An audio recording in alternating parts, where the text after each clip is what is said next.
The views and opinions expressed by tonight's guest and topic of discussion do not necessarily represent the official policy or position of Spaced Out Radio, Spaced Out Weekend, Spaced Out Radio Limited, its hosts, syndicated carriers, or anyone associated with this broadcast.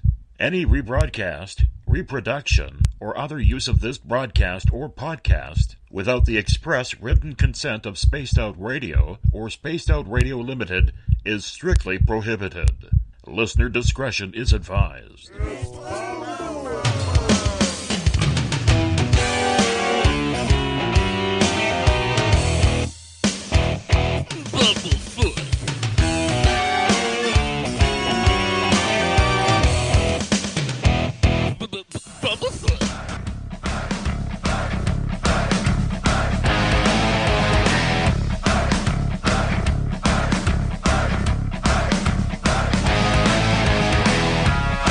Are you experienced?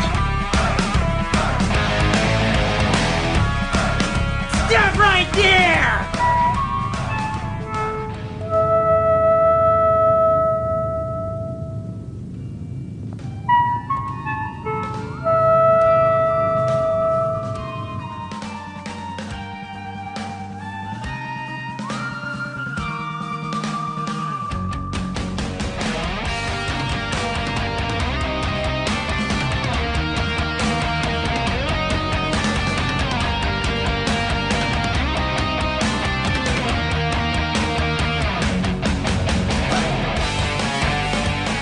From high atop the mountains of British Columbia to you listening around the world, this is Spaced Out Radio with host Dave Scott.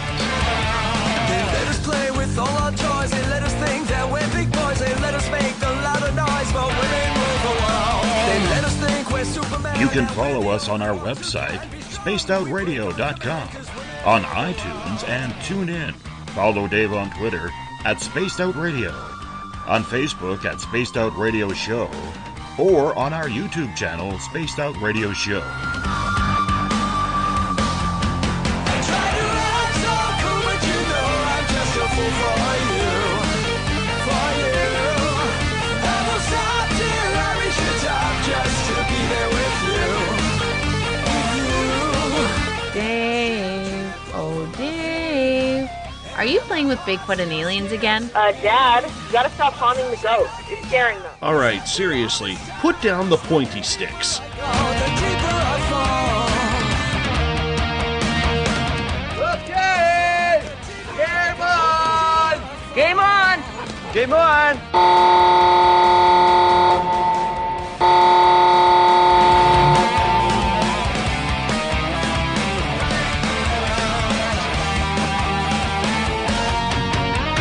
The password is... All right.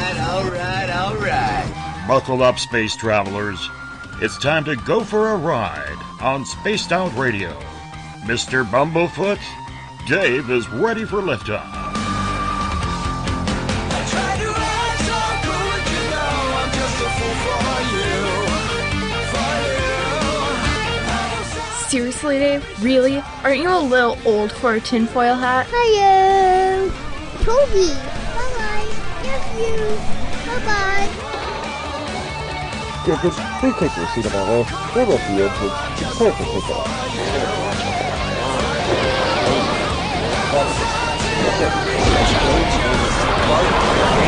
Start. 2, 1. Boost to ignition and lift off.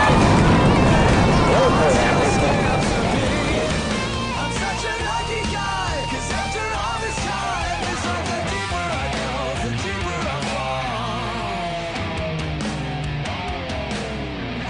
The deeper I go, the deeper I fall. Good evening and welcome to Spaced Out Radio tonight. I am your host, Dave Scott. It's great to have you along for the ride on this Friday, September 29th.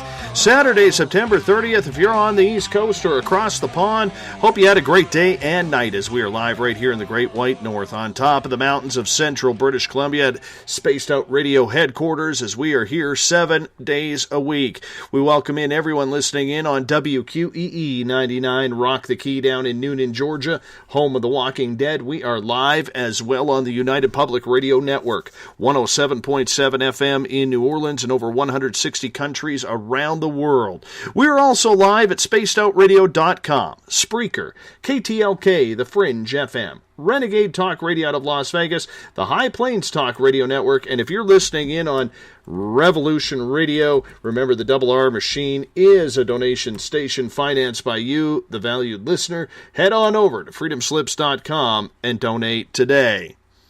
Like our music, get your horns up for Mr. Ron Bumblefoot THAL, formerly of Guns N' Roses, currently of Art of Anarchy. Bumblefoot is the official sound of Spaced Out Radio.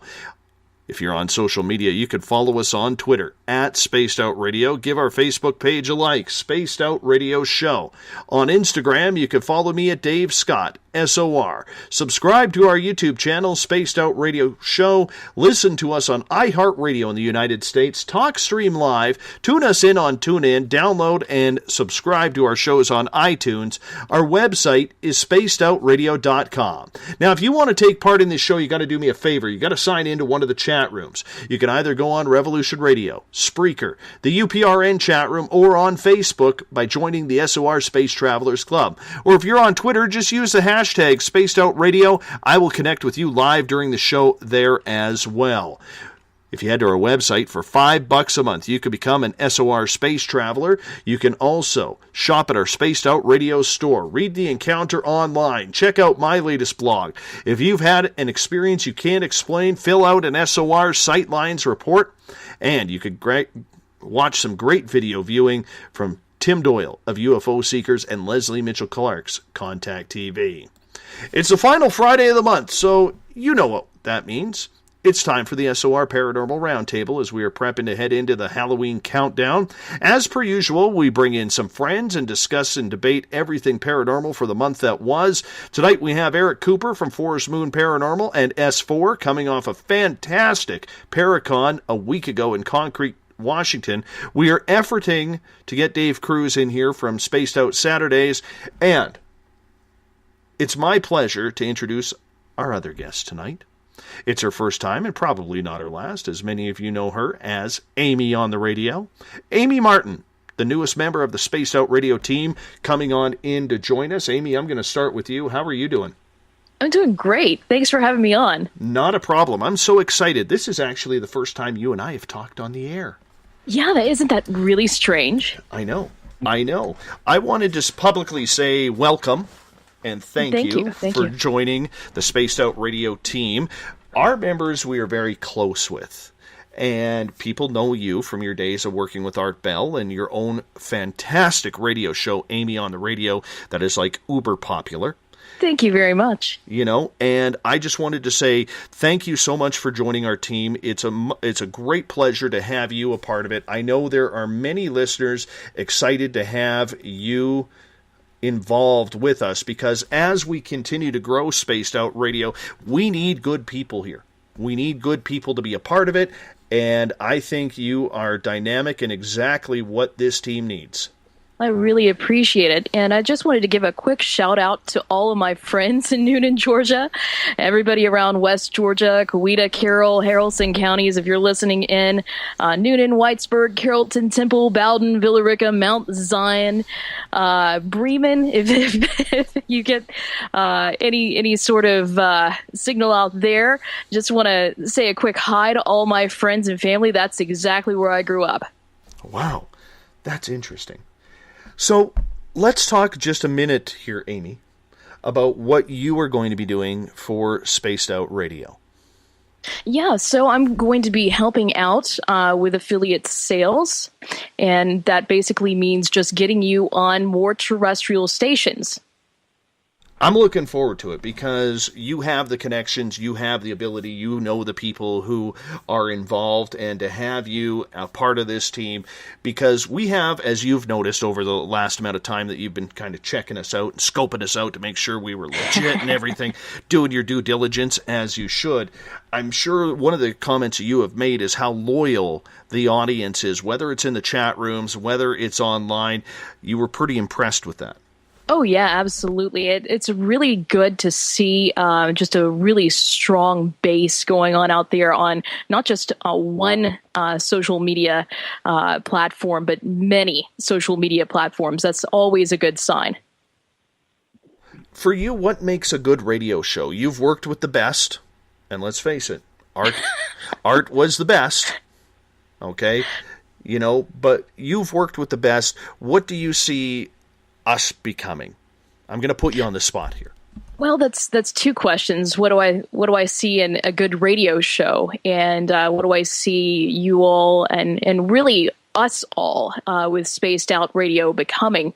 Well, I would think that a good radio show is defined not only by its substance, so not only just the substance in what you bring to the table and what your other co-hosts bring to the table, what you bring in terms of guests, that is always important. But to see that you have a show that is willing to interact with the audience and make that very much a part of the show. I've always firmly believed that being inclusive of audience is really important. And so, I think that your show, Spaced Out, definitely embodies that. It's something that really impressed me off the bat. In terms of like where we want to go with the show, I mean, really, the sky's the limit. I think you're very talented. I really think that you have a whole lot going there, and I think it's just a matter of getting the word out.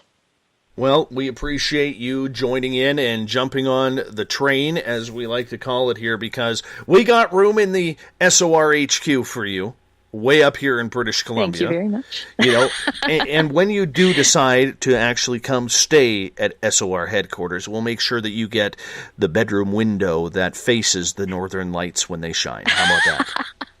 Oh my gosh, yeah, I'd love an opportunity to do some astrophotography.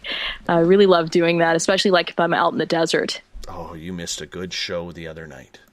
I was looking at some of the video footage that some people actually managed to get of that. I know. And you weren't kidding. It's probably one of the most impressive light shows that's been put on by the Northern Lights in that region for a very long time. I know. It's just incredible. I'm still in awe that I actually got to see it. Coop, I want to bring you in now. Thank you, Amy. And we'll get back to Amy in just a little bit.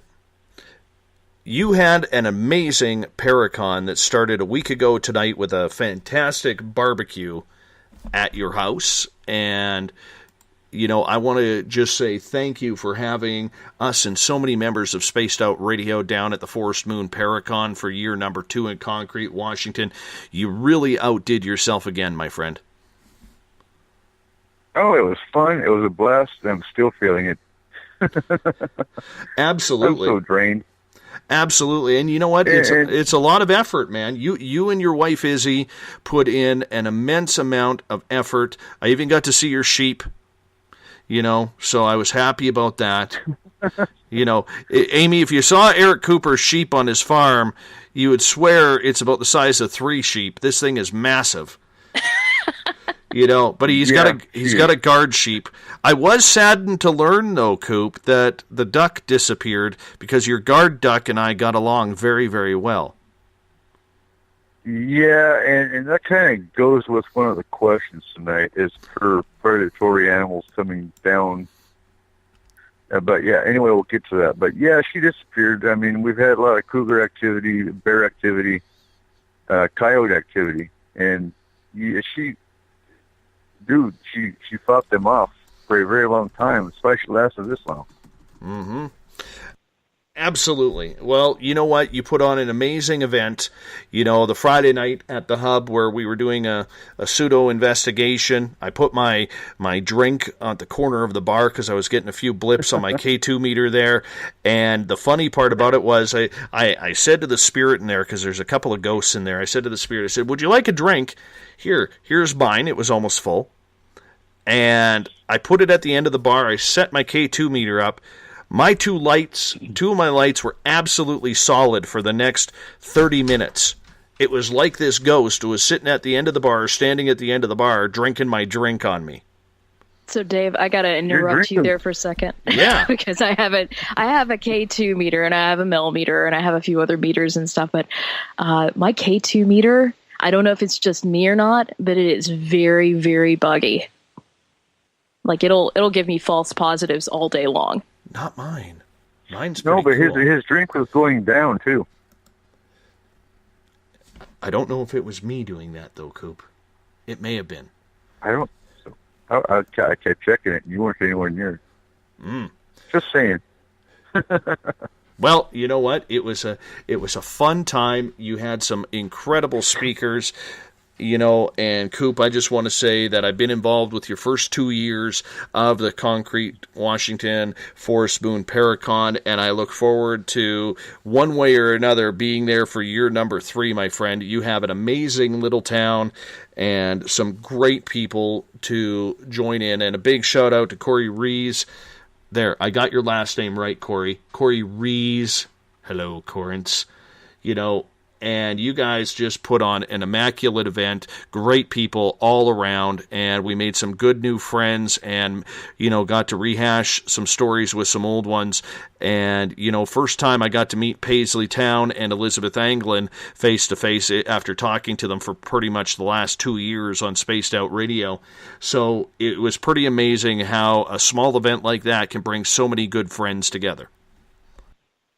Mm-hmm. Indeed. You're a man of many words, my friend. A man of many, many words. All right. This is... Go ahead.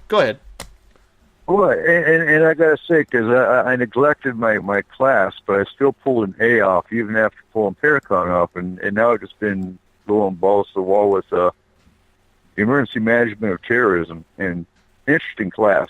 But no, I pulled off an A on cyber terrorism, so I was happy with that. And again, I did neglect a lot of it planning for Paracon, but I still did well. So excellent. That's another reason I'm drained. So I had to jump. So are you going for an emergency management degree? No, Homeland Security. Okay. That's really interesting. So does it have like a lot of focus on IT or information security, like InfoSec or anything like that? Or is it just kind of a broader... No, it's a well-rounded. I'm getting my associates in July, and then I'm going for my bachelor's after that. But no, it's well-rounded. It's got constitutional law, criminal justice, and then every aspect of terrorism. So awesome. And it comes with a good beard as well. Let's not forget there is a good beard that is attached to that. Amy doesn't really know about the fetish that we have around here about a good beard, a good mustache, do I want and to good know? hair. Do I really want to know? We're masculine. We're masculine enough to know what a good beard is. Like Bob Davis in the SOR Space Travelers Club, he's got a phenomenal beard going on. So it's just what we do around here. It's a way to praise the gentlemen who come in and listen to us every night when they bring good quality facial hair that takes a while to grow. So that's what we do. All right, let's move on to the Paranormal Roundtable. It's just going to be us three tonight. It's a little bit intimate and interactive, but everybody's brought some questions. Usually we do 3 questions per person, but because we're short-staffed tonight, Elizabeth and Eric Markham, who would usually be here, they're still traveling back to New Mexico and North Carolina from the Paracon last week because literally, don't tell Markham this, but he drives at about 30 below the speed limit. So they should be back in New Mexico probably in about a month and a half, from now. So I think they just crossed the Washington state line into Oregon, to be honest. But that's okay. We're going to have some fun, us three, and we're going to kick things off right now. So during my Paracon speech, Amy, and we'll start with you on this one. One of the questions that I asked in my speech, and I've seen it all the time, whether it's in the chat rooms, whether it's on Twitter, or whether it's from the guests in general, or people that I'm just, trolling on Facebook. And the big question when it comes to the paranormal, using it as an umbrella term, is proof. What is proof? Where's the proof? Show me the proof. Whether it's aliens, ghosts, cryptids, it doesn't matter. People want proof. And yet, for a lot of these circumstances, We have more proof than what would be needed for a conviction in a court of law. Yet we don't buy it when it comes to the paranormal realm. So my question to you to kick things off, Amy, is what is proof? Yeah, so, I mean, when you mention, first off, when you mention more evidence than what would be required to convict somebody in a court of law, you're talking about, in a lot of cases, like if you have eyewitness testimony, that's a whole nother area that we could get into, where there are some holes in that, especially with regard to just the way the brain works in human memory. But you're asking me, what would be required for adequate proof of the paranormal, and you mentioned a lot of different things there. I mean, just basically what I would do is I would break it down. I would say, okay, well, what are we looking for evidence of, and what is our end result here? I mean, you want just a widespread acceptance of this. Is that what you're looking for? Just a universal acceptance as natural law? Not at all. Not at all. Natural law, if you knew my...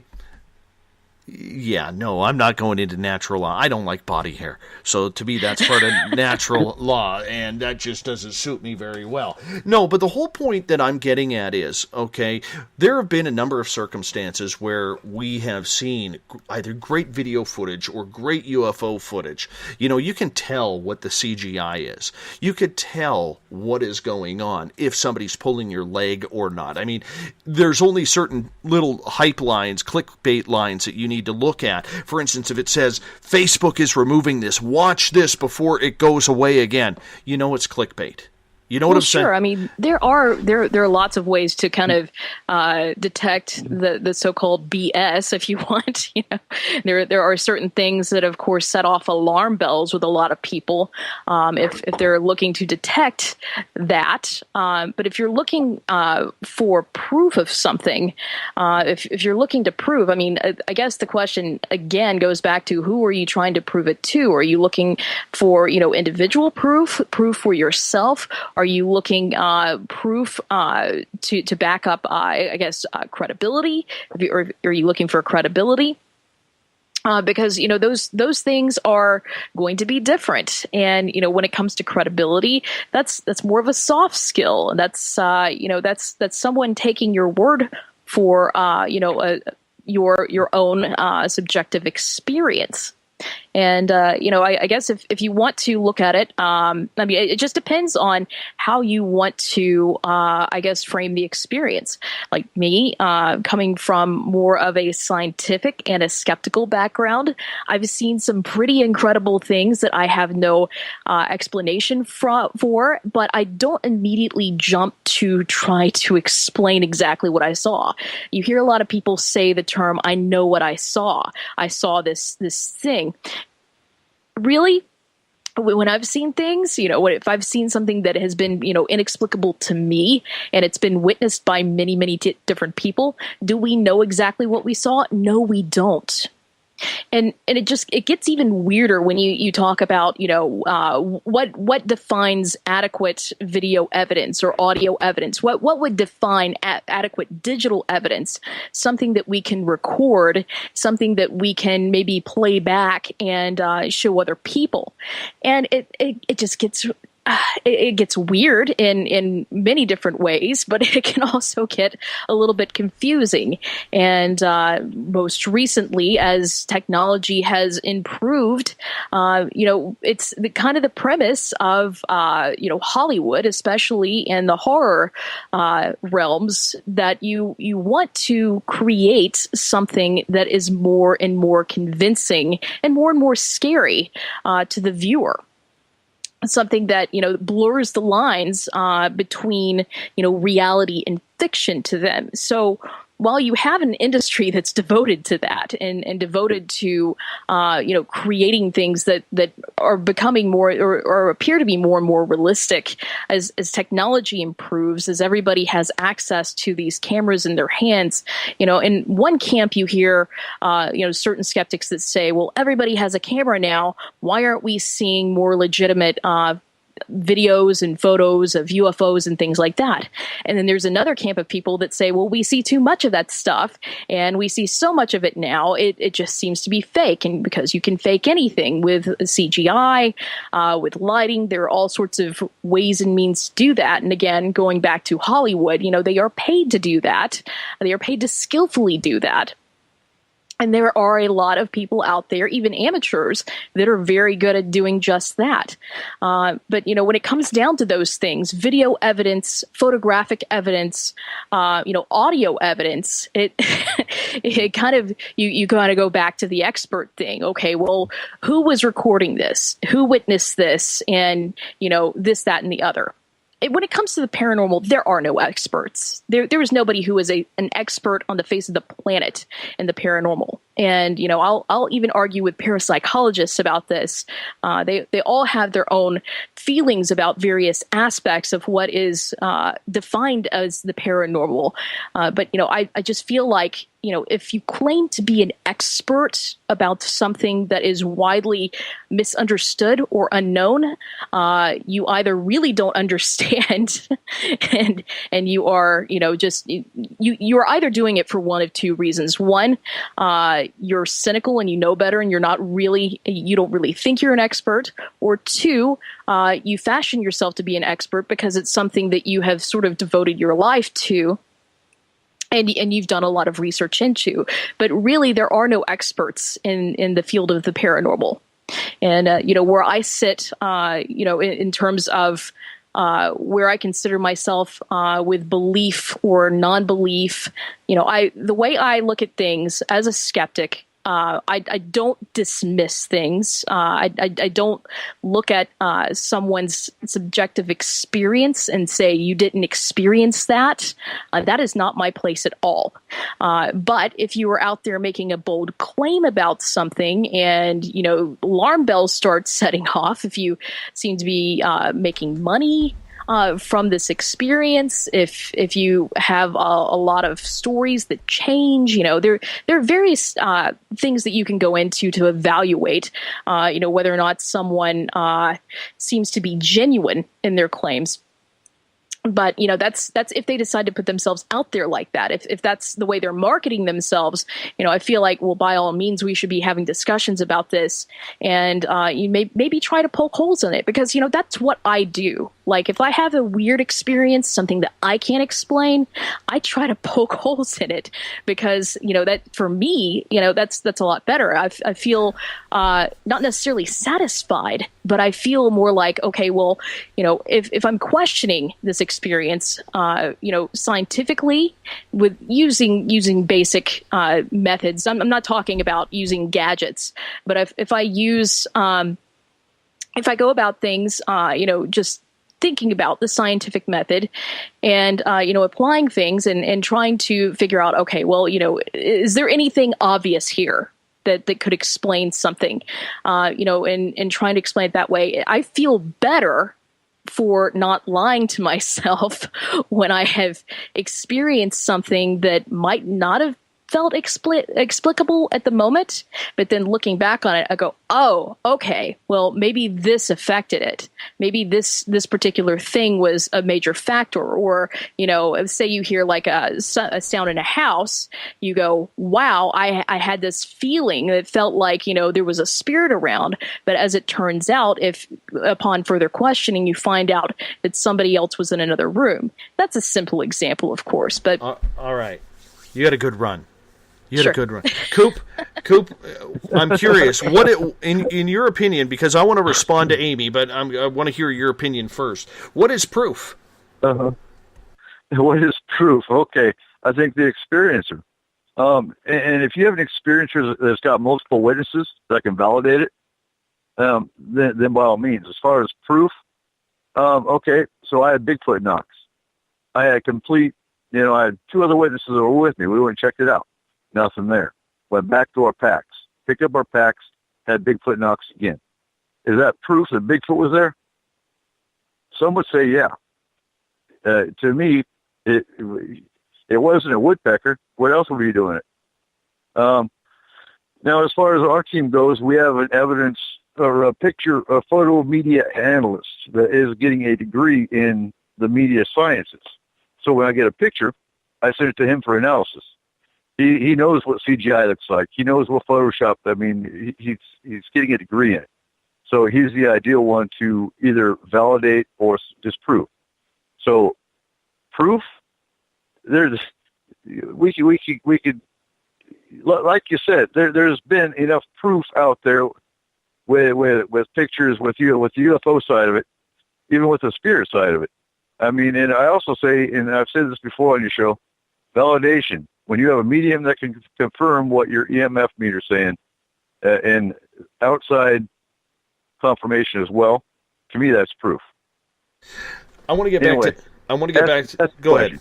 All right. Well, Amy, I love the way you are very, very skeptical, and we're going to get into that in a little bit here, because I think skepticism is very, very healthy, especially in this field where we have seen way too many people try to pull the wool over a gullible public's eyes, or a wanting public's eyes, if I should probably ever so carefully say it that way. But at some point, you have to believe. And I guess that's my point in the whole thing.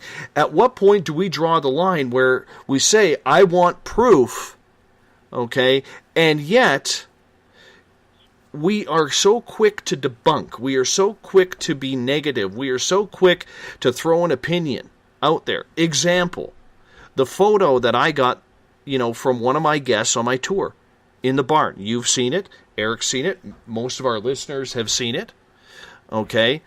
I look at this show, I'm going to put my credibility with this show and myself and my tour on the line by saying we got something good. And we got everything from an owl to a cardboard cutout to that's just part of the roof extending and something smudged in that. I mean, we got it all. Now 90% of the comments were positive. But at what point do we start to believe rather than debunk? And I think, if we put this in a court of law, what we're doing in this field, in my opinion, is we are guilty until proven innocent rather than innocent until proven guilty. But see, this isn't the court of law, though. And I can tell you that, most of the people out on Twitter, when you put stuff like that out there, a lot of the comments are not going to be just, they're going to be more along the lines of snark and somewhat, I guess, on point with skepticism. But I can tell you from my own personal experience, as a skeptic, I've gone to some pretty interesting places. One of the alleged most haunted places in all of the United Kingdom, I went to the ancient Ram Inn. Didn't feel anything in particular, just out of place or anything. I went to all the rooms. I took a bunch of photos, had a bunch of video, came back, and I had 2 very compelling photographs, things that I'd taken photos from at all angles. And, I had all this video evidence and stuff, and there was just nothing to explain these 2 in particular things. One was something that looked like some sort of a green creature with a large head, and that was taken in a mirror. And as you turn around, if you turn immediately around, there was this particular area where I believe Cambridge had unearthed a child's body under the floorboards in this closet area. I mean, this whole inn is just built atop of this just mass graveyard, and there's a lot of speculation as to what was going on there. These ancient sites. I believe it was a 10th century pub and inn at one point. However, I took this photograph. It was very compelling in that I couldn't explain exactly what that anomaly was. And then I took another photograph, and I just turned back into a room, and in the room you can see the reflection of this painting, which just the reflection itself looks like a mirror, and you can see objects as reflected into this mirror.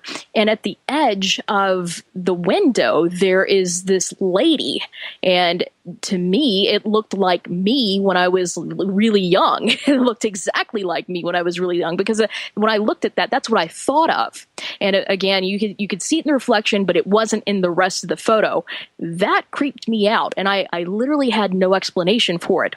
But I can tell you, I have shown those photographs to so many people who claim to be experts. I've shown it to skeptics. I've shown it to people who feel agnostic. I've shown it to a lot of believers, and they all see different things. A lot of people, somebody told me that the reflection of what I thought looked like the woman or me, like me as a younger person, somebody told me it looked like a baby. Somebody told me they couldn't see it at all. Somebody said, well, maybe it's part of the original painting. I didn't feel it was, because it was covering up a certain edge of the window that you could see in the rest of the photograph. But again, what does define good evidence? I felt like those were pieces of good evidence, but then I learned real quick that everybody sees something different. And it's kind of like, looking at the clouds, pareidolia. You're going to look up the clouds. Sometimes people see dinosaurs. Sometimes people see the Virgin Mary. Sometimes people see faces and things. But it is pattern-seeking behavior. We see something that is out of place, and then our brains immediately try to place it and explain, what this thing is. So maybe these things were pareidolia. I don't know. But to me, what I saw felt compelling. And I can tell you that some of the people that might have quipped back at you about your photograph, they've seen my photographs too. So don't feel bad. I'm not worried about it. And John at hashtag Spaced Out Radio brings up a good point. He says it's not guilty until proven innocent. More like extraordinary claims require extraordinary evidence. This isn't a bad thing. No, it's not. We're not saying that it's a bad thing. I'm not saying it's a bad thing. What I'm trying to figure out here, and Coop, if you want to jump in, is at what point do you start to believe? Because just because I believe something doesn't mean that Amy or Eric or you out there in the audience are going to believe it as well. So to follow it up, and then we'll move on to the next question. To follow it up then, Eric, how much evidence do you think is out there that hasn't been released because people don't want the social media backlash? Well, I think there's lots. I mean, and it has to go with the credibility of the source as well. If you've got someone that's already released tainted evidence or tainted pictures, whatnot, who's going to believe it? So it has to do with the credibility of the source. You throwing pictures out, yeah, that should be credible enough. And I think Forrest Moon stands without saying when we throw out evidence, if we have evidence, because as you know, we don't go for the evidence. We don't care about the evidence per se. We're here for the emergency response side. But when we do get that picture, when we do get that video, and it comes from a client, there's some things you can't explain. For example, orbs. Everybody hates orbs. But when you actually see an orb on a security camera that literally splits itself in two, so you got two orbs bouncing around now, things like that you cannot explain. When it comes to when you draw the line, I do think it comes down to source and the validity of it. And again, CGI is so common out there anymore that it is hard. Amy, I'll get your response on that. At what point do you think, or how much do you think, is out there that hasn't been shown to the public because people don't want the ridicule, they don't want the publicity, they don't want the aggravation of seeing what happens on social media when they may have the multi-million-dollar tape of a Bigfoot or a UFO or aliens coming out of a spaceship or something along those lines? I think if it were that incredible, if it were just blow your mind, amazing. If it were, the smoking gun, so to speak, of any of these things, if I had something like that, then I would definitely release it. But like those photos I was telling you about, I was hesitant to even post these things in public. I would only talk to, just some close friends about it, because then that puts my credibility on the line. I'm not ever going to put anything out there and make some claim about it and say, I know definitively what this is. But I can say, after I get their input about it, I'll tell them what I see, so as not to influence somebody, because it's confirmation bias. But in terms of like experiencing things, and seeing particular things, and looking at, who to believe and who seems credible, to me, I can't think of anybody more credible in my own life than my father. And he has claimed to see, a lot of extremely incredible things. And, not only him, other members of my family have been with him when they've seen some interesting things. I've done a couple of shows about it. And, he has not been very publicly vocal about it. The first time he ever went public, so to speak, was almost, well over 30 years after the fact. But, that he had a career at the time. He was a school teacher. You couldn't really, go and speak for a school system and, claim to have these experiences in public. So, but, he withheld that. He would tell us over Thanksgiving, these stories. But my dad, he even has stories of, he's seen, so-called flying saucers. He's seen the black triangles. He's seen, all these different things in the woods. I mean, his multiple stories about these things, his multiple sightings, it's just compelling to me because, as growing up as a kid, hearing all this stuff, I think, wow, I want to try to find evidence of this stuff, and it's been really difficult to find. But I don't disbelieve my father. I believe he believes he saw something incredible. I think my mom believes she saw something incredible too, as well as my aunt. And I would hope that in my lifetime, if these things do exist, I would be able to see something like that. But I can say that in my 33 years of existence, I haven't. That doesn't mean I haven't seen anything incredible that I can't explain. One time I was driving down the road, my dad claimed that he saw a Bigfoot cross the highway while I was driving. And I told my dad I didn't see it. He said, well, you looked over and you were talking to your mother. And that's not like me. That's not like me at all. I don't take my eyes off the road when I'm driving. But this of course, happened in Florida, the Swanee River Valley in that area. And, he believes he actually saw something there. Maybe he did. I can say I didn't, unfortunately. But so far as, just believing credible sources and things like that, I consider my dad as a credible person. And, what he did with his career, I've heard lots and lots of people give eyewitness testimonies, people who are law enforcement, people in military, school teachers, and he had a very noble profession. He's a very intelligent man. And, I don't feel like there's anything really there that would discredit him and his credibility, except for the fact that he is a human being and we all have different or our own subjective experiences. Did we lose you, Amy?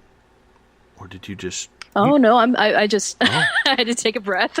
Oh, we were actually, Cooper and I were actually counting the seconds there. Between breaths. Man, you can talk. Man, you can talk. That's awesome. I do my own shows. I know. I know. Hey, I do have a quick question for you, Amy, because we do like to get the audience involved. This one comes from Mike McNeil in the SOR Space Travelers Club on Facebook. And he's saying, Amy, how did you discover Spaced Out Radio and how long have you been listening to it? Well, I've seen some of my other listeners post about it for a while now, and I just recently became interested, and I've just recently started listening. I would say back within the past few months or so, and that's kind of how I came to listen, is through some of my other listeners who also listen to Spaced Out. Awesome. Awesome. Hope that gets your answer, Mike. Eric, let's get to your question here. Okay. So, let's do this. Yeah, I want to hear your perception of this. So, the end of the world was a failure. Nothing happened. You know, Dave, I was actually disappointed because I'm like, oh, my God, the end of the world, September 23rd, is going to happen at Paracon. Cool. And nothing happened. I know. I was disappointed, too. You know, now David Meade, the evangelist, apocalyptic, and oh, my God, yeah. So, anyway, he's saying it was all a mistake. Oh, my gosh, it didn't happen. What really happened was it was supposed to be some kind of anomaly in the sky. And he was wrong, but the real date, he won't say what the date is, but it's going to happen in October. So,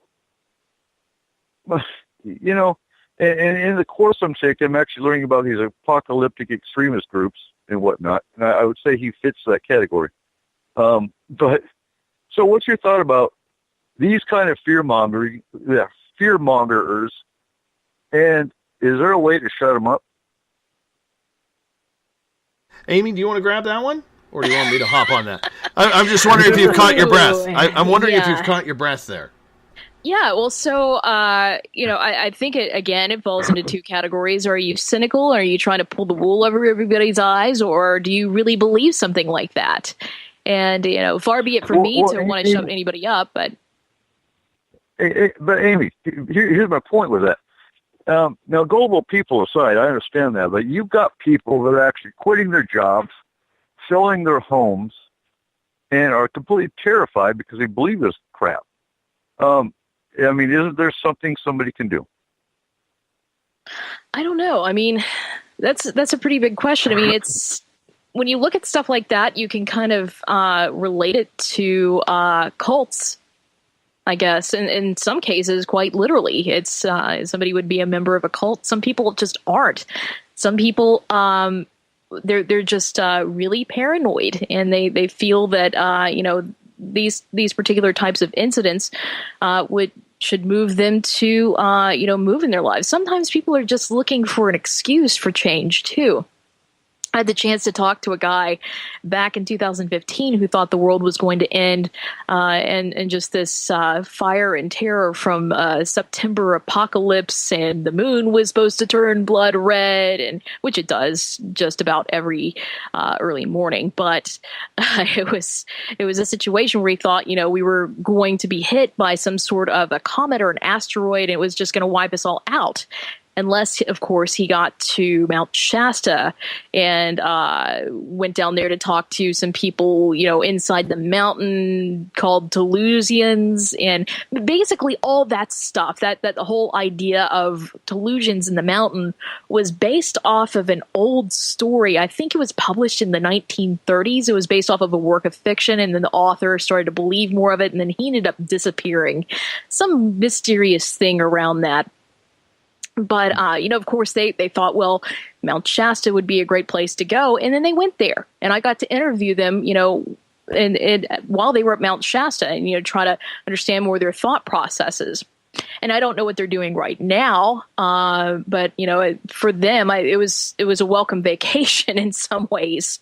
But people who I guess decide to just up and sell everything and bring about negative changes in their lives due to just I guess fear mongering. That's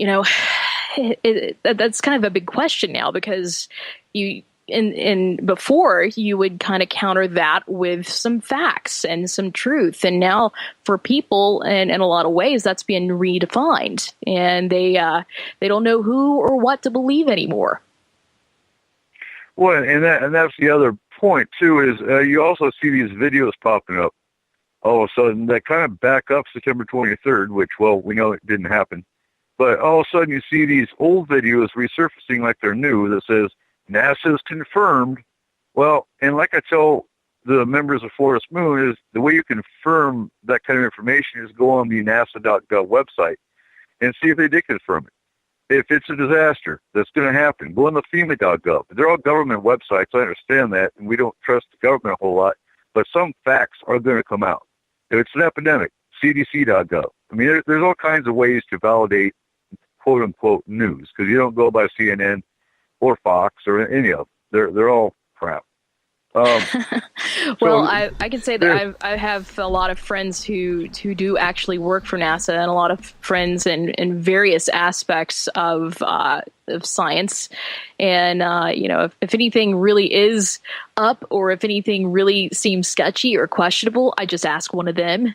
And, it's you usually don't get to those questions, but, lately, who knows?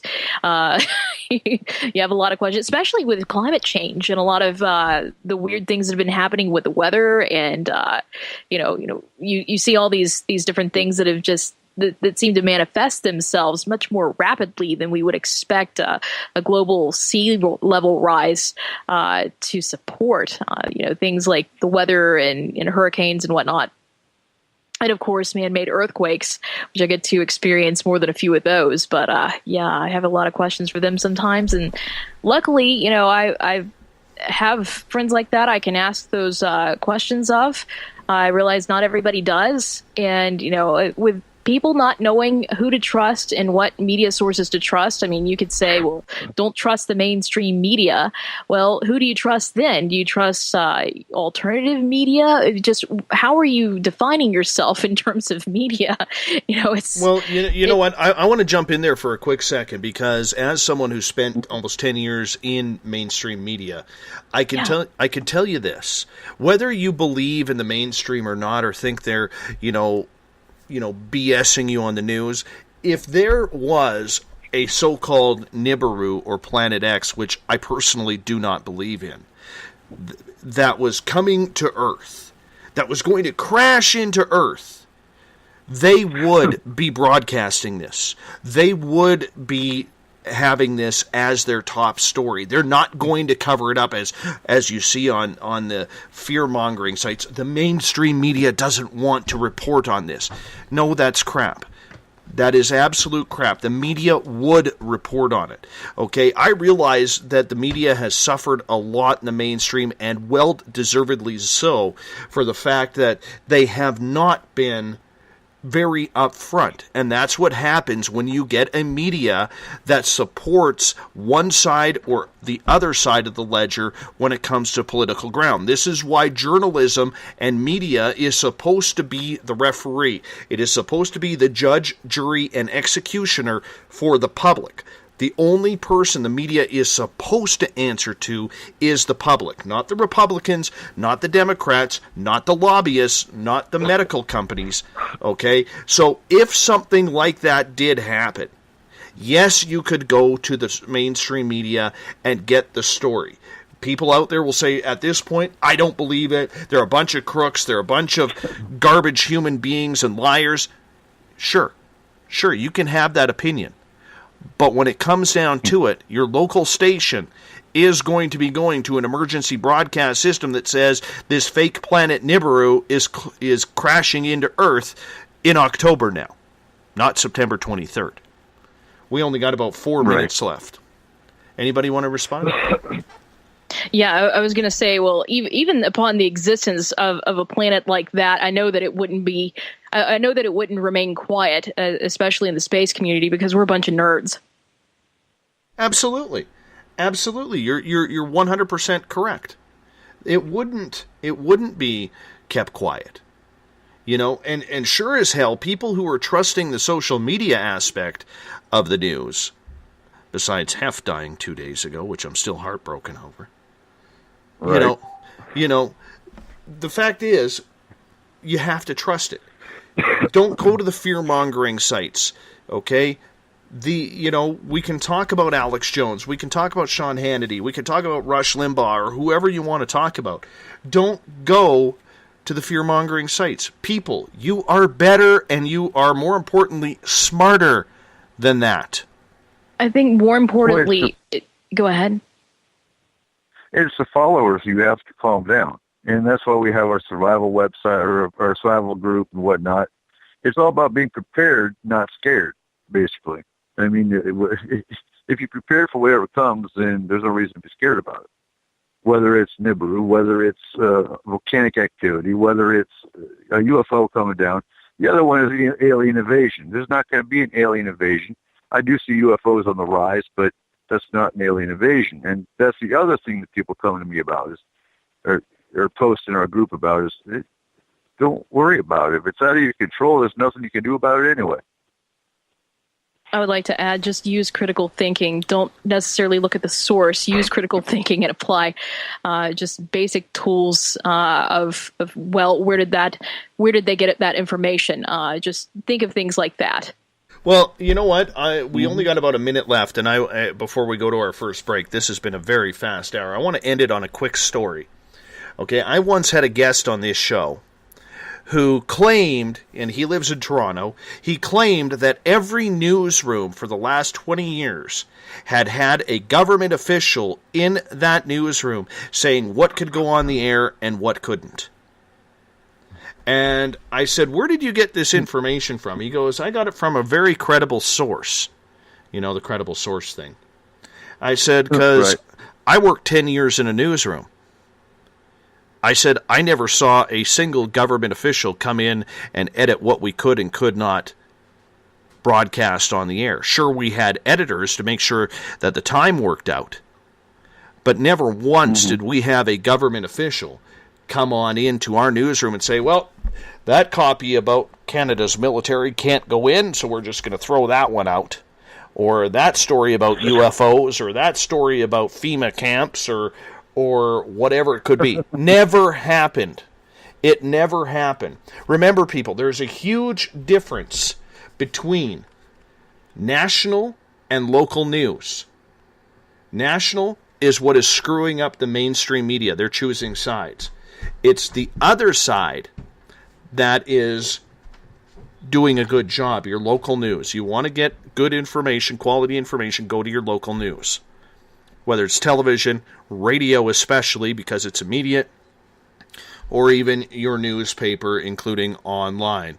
Amy Martin from Amy on the Radio is with us. Eric Cooper from Forest and Moon Paranormal and S4 is with us as well. This is the final Friday of the month, which means it's the SOR Paranormal Roundtable. We are through hour number 1. Hour number 2 with Amy, Eric, and myself coming up.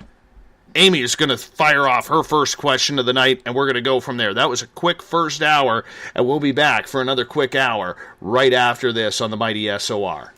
365 days a year, we're in the field, investigating UFO sightings, talking to alien abductees, and visiting secret military locations like Area 51.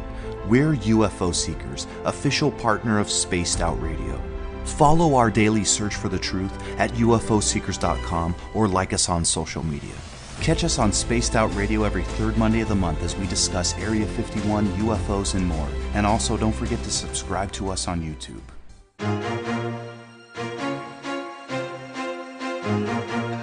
From coast to coast to coast, Blacklight Uncharted is taking on the paranormal across Canada. From ghostly hauntings to the UFOs flying above in conjunction with MUFON Canada, we're closely investigating what's going on in the northern skies and checking out the apparitions that walk among us. Check out our videos right here at spacedoutradio.com. We want to know your thoughts, we want to hear your experiences, and we want you to share your stories. The answers are out there, and we intend to find them. Would you like to become one of our space travelers? All you have to do is click on the Space Travelers icon at spacedoutradio.com. For only $5 a month, you can get access to some great prizes, as well as private monthly shows, newsletters, and a members-only section on our website. Become a space traveler today. It's paranormal news at its finest. Welcome to The Encounter. At spacedoutradio.com, The Encounter online is SOR's trusted news source for everything weird and strange going on around the world. This is news editor Eric Markham. Our team of journalists are scouring the planet for those strange stories that rarely make the mainstream. No fear-mongering or fake news here. Head over to spacedoutradio.com and encounter The Encounter. Want to learn more about aliens, cover-ups, conspiracies, cryptids, and the paranormal? All you have to do is tune in S4 as we take over the Spaced Out Radio night, starting at midnight Pacific, 3 a.m. Eastern, each and every Saturday night, right after Spaced Out Saturdays. Hi there, this is Eric Cooper from Forest Moon Paranormal. Join me, Corey Ruiz, and friends as we discuss the hot topics of the night. It's fun, entertaining, and as dark as the night. Finest at SpacedOutRadio.com.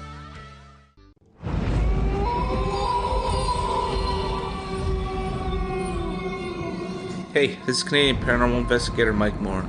The third Wednesday of every month, I'll be teaming up with Dave Scott to bring you Ghosts of the Great White North. Each month, we will bring on guests from across Canada to discuss their ghostly encounters. Canada is a paranormal hotbed with stories you've never heard, so we're going to bring them to you. So get comfy on your Chesterfield, grab a donut, and join us, eh?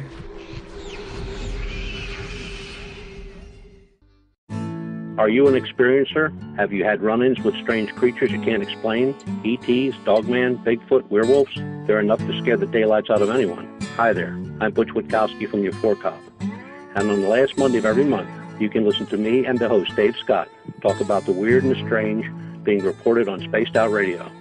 I'm going to bring my investigations and sources, you bring your experiences, and we'll figure out the rest together. Strange Days on Spaced Out Radio. Come tune us in at spacedoutradio.com.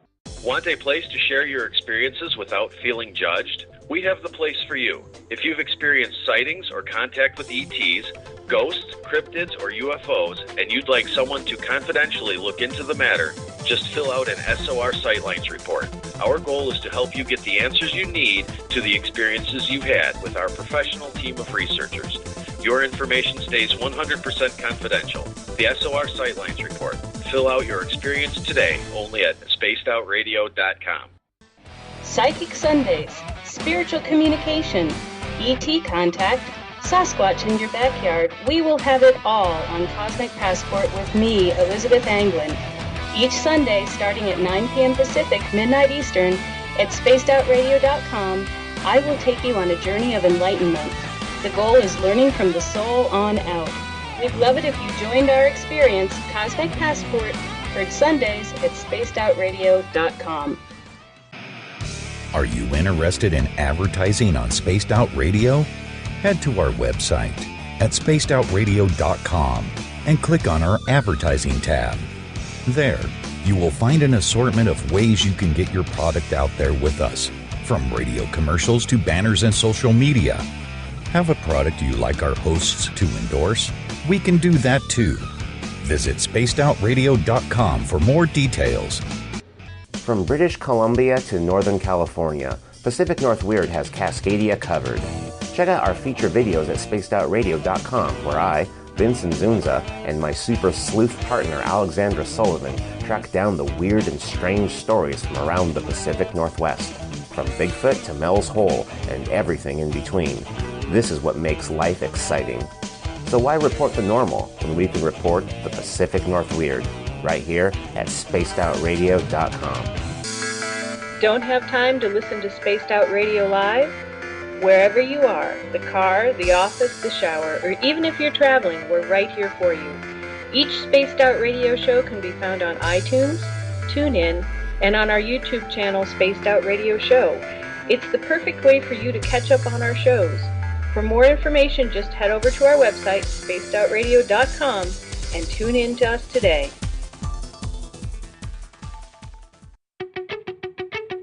Welcome to Spaced Out Saturdays with me, Dave Cruz from Beyond the Strange.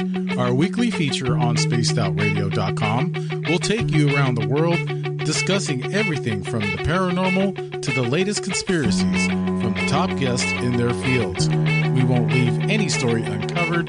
Spaced Out Saturdays at spacedoutradio.com starting 9 p.m. Pacific, midnight Eastern. The views and opinions expressed by tonight's guest and topic of discussion do not necessarily represent the official policy or position of Spaced Out Radio, Spaced Out Weekend, Spaced Out Radio Limited, its hosts, syndicated carriers, or anyone associated with this broadcast. Would you like to connect with us? Head to spacedoutradio.com for all your latest show info. And hit us up on Twitter using the hashtag Spaced Out Radio. Now, back to Dave Scott and SOR. Welcome back to the second hour of Spaced Out Radio tonight. I am your host, Dave Scott. Great to have you with us. Tomorrow night on the program, we're going to be having a network replay. Dave Cruz has taken the night off, so it'll be a network replay from this show. I haven't figured out what we're going to play yet, but it will be very, very soon, as in tomorrow. I will choose which one we're going to play. So tomorrow night, one of the best that we've done, at least in my opinion. 9 p.m. Pacific, midnight Eastern Time at spacedoutradio.com. We want to welcome in everyone listening in on WQEE 99 Rock the Key down in Noonan, Georgia, home of The Walking Dead. We are live as well on the United Public Radio Network on 107.7 FM in New Orleans and over 160 countries around the world. Great to have you with us as well. We are also live on KTLK, The Fringe FM, Renegade Talk Radio out of Las Vegas. And if you're listening in on Revolution Radio, remember the Double R Machine is a donation station financed by you, the valued listener. Head on over to freedomslips.com and donate today. Bill Cardwell has set the password for tonight in the SOR Space Travelers Club. I have no idea. Borbor Igme. Borbor Igme? Borbor Igme? Borbor Igme? Whatever it is, that is your password for tonight in the SOR Space Travelers Club. Bill sets a password each and every night. Thank you, Bill, for tongue-tying me on this Friday night. Now, if you want to follow us on social media, you could do so on Twitter, at Spaced Out Radio. Use the hashtag Spaced Out Radio, and I will connect live with you there as well. Give our Facebook page a like, Spaced Out Radio Show. You can also join the SOR Space Travelers Club on Facebook if you want to chat live during the show. We'd love to have you there. We're on Instagram at Dave Scott SOR. You can listen to us on iHeartRadio in the United States, TalkStream Live, tune us in on TuneIn, and download this show and others on iTunes. Our website is spacedoutradio.com, where we have a plethora of features for you, including joining the SOR Space Travelers Club for $5 a month. You can rock out to some Bumblefoot. You can also shop at our Spaced Out Radio store.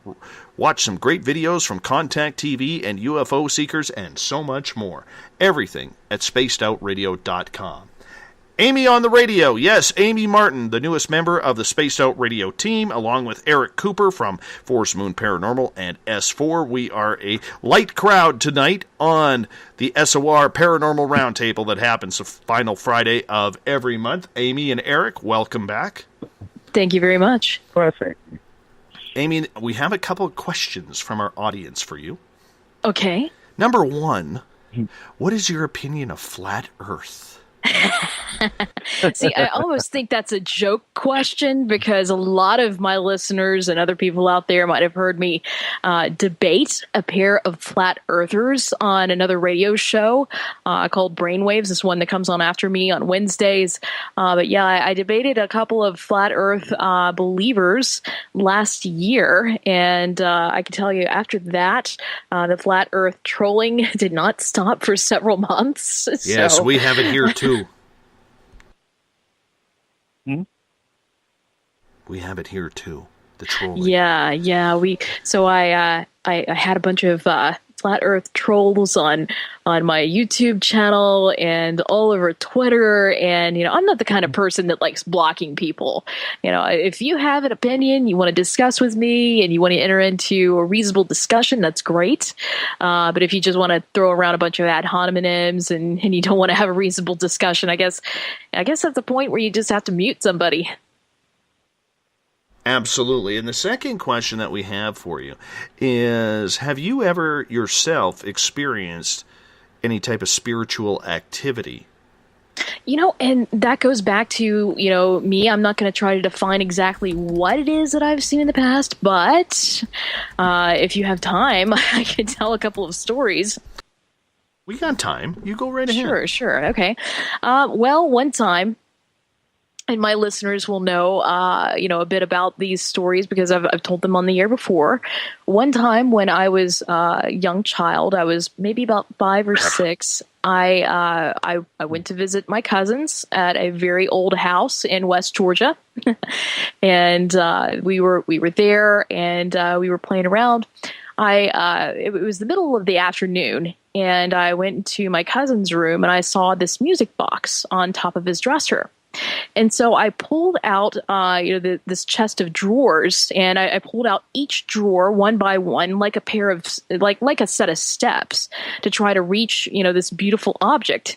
And I reached over with my left hand, as the sun was coming through the window, these beautiful white curtains. I reached over to steady myself to grab this white curtain, and I looked up, and I saw this pair of electric blue eyes staring back at me. And this woman, she looked like she was in some sort of white lacy sort of veil and gown. It freaked me out. I saw it, and I tore out of there. I went running. Later on that evening, I was sitting around in the living room with my two cousins. They were younger than me. And I was also sitting in there with my folks, my mom, my dad, both of my grandparents, several aunts and uncles on both sides of the family. And they were all just kind of they were chatting. There were some people in other rooms. There was somebody in the bathroom. Well, about that time, we were just sitting there, and there was this apparition of this gray lady.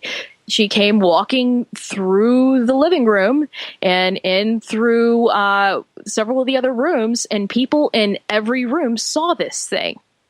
Do I have an explanation for what that was? No. It has stuck with me for my whole life. But I don't ever try to say that I know what I saw. I just know that we all saw something. Now, was it a gas leak in the house? I don't know. There could have been a lot of suggestion going around that time because Ghostbusters 2 had just come out. I was playing in the floor with my cousins. They had this Slimer flashlight and, shining that on the walls and things. So, could there have been some suggestion there? Most definitely. But do we really know what happened then? I don't think so. And I really have no way of trying to recreate those events. I would certainly love to. Lovely. That's an awesome story. But you know what, Amy? It's your turn for your first question of the night. Yes. And I'm kind of scared. I'm kind of scared here. You too? Yeah.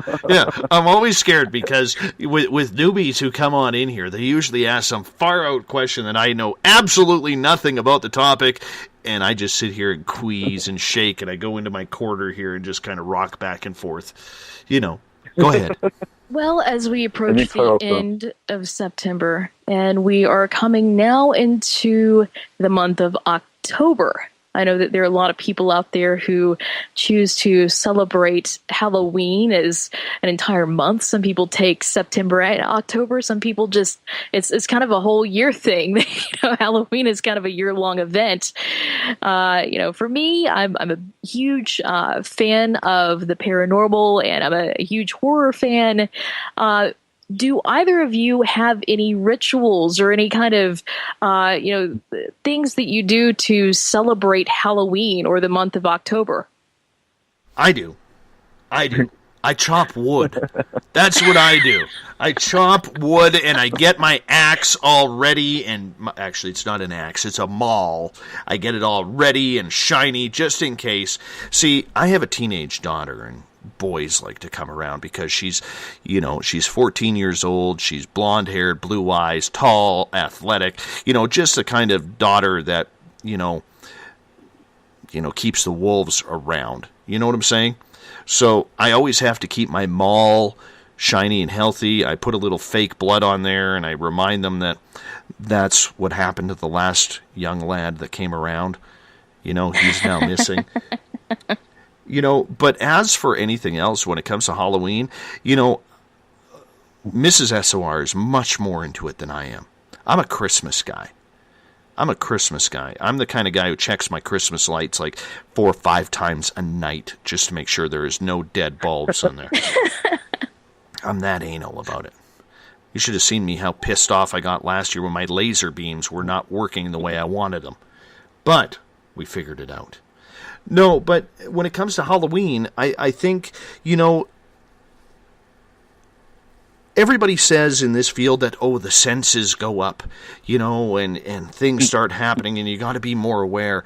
I don't buy it. I just don't see any changes whatsoever in my life. I really don't. You know, but I don't watch TV, so I miss all the good horror movies. I'm boring. Damn it.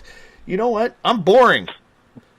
Thanks, Amy. Appreciate that. No, you're not boring at all. You're not boring at all. No, apparently I am, according to Amy's question. But I do agree with you on the veil. The veil might be thinner to some, I think, if they're awakened. But as far as caseload, no. Amy and I were talking during the break. We deal with about 5 cases. That's on average a day. That doesn't go up at Halloween. It doesn't go down. It stays the same year-round. So I don't see a spike in caseload because the veil goes down. Now, as far as rituals, yes, I'm a witch. So, therefore, Halloween to us is Samhain. And we do have rituals that we do. I'm not going to go into them. Nothing bad. Right on. And like so many think, they do blood sacrifice. No, we don't do blood sacrifice. Sorry to disappoint you. But what we do is have a dinner for the dumb, which is basically an empty space left at your dinner table on Halloween night for the departed spirits of the year. That is one ritual we do. It's and I'm not going to get into paganism or what witches do. That would take a whole show. But yes, we do have rituals that we do. My wife and I are both witches, and so yeah, Halloween is sacred to us.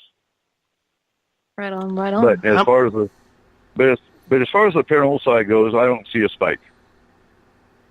Mm-hmm. Amy, what are your rituals?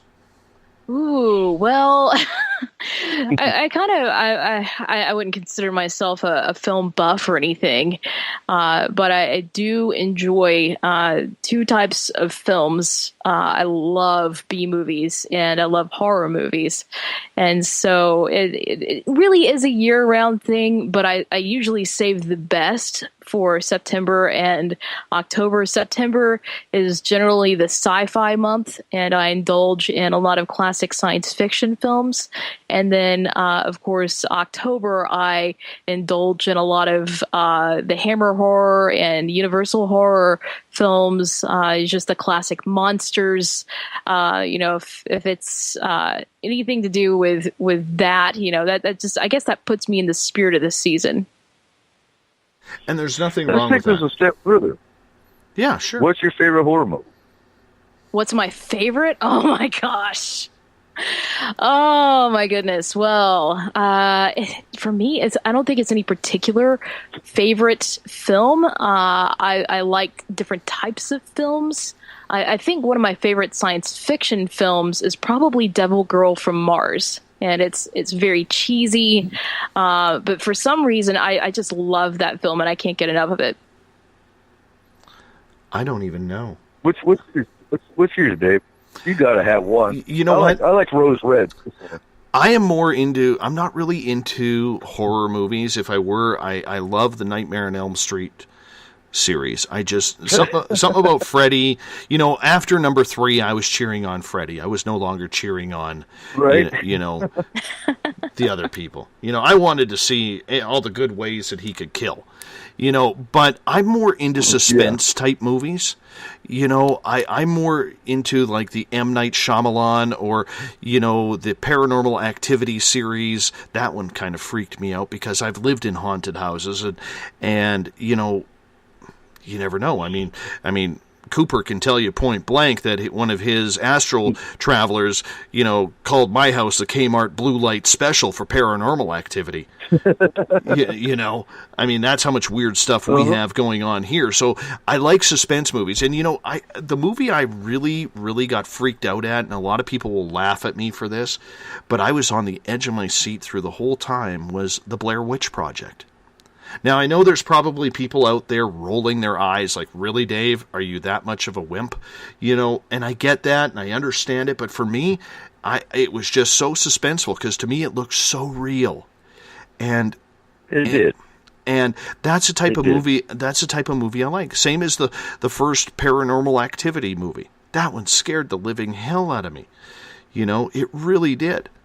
That was a really good series, except for the Ghost Dimension. I really couldn't get into the Ghost Dimension for Paranormal Activity. But yeah, the found footage stuff, aside from Paranormal Activity, is just really hard for me to get into. I know. I'm more like the Hammer horror, Peter Cushing, Christopher Lee, the Hammer House of Horror. I love all the like terrible Stephen King films from like the 80s and the 90s. If it's really, yeah. Oh my gosh, yeah. I love Tommy Knockers. Love's in the chat room, and yeah, I forgot about this one, The Car. Now, that one, I watched that when I was about 12 years old. And oh, my God, The Car was scary for a 12-year-old. Yes. See, I got tortured by Jaws. My sisters made me watch Jaws when I was 7 years old. And to this day, I still cannot go in the ocean. I don't even go into a swimming pool without hearing that bloody dun-it. Like it absolutely terrified me. It terrified me. And you know what freaked me out even more, when I was like 17 years old, my parents, we had a motor home and we drove down the California coastline. We stopped in Big Sur, and my buddy and I, we were going down to Disneyland, and my buddy and I were playing in the ocean, and we had a great time. Find out a week later there was a great white shark attack at that same beach. A week later. So that did it to me. Like the ocean, I even look at the ocean, I start to pucker up, if you know what I'm saying. I don't like the ocean. I don't like. I've seen Jaws take down a helicopter, man. That's not cool.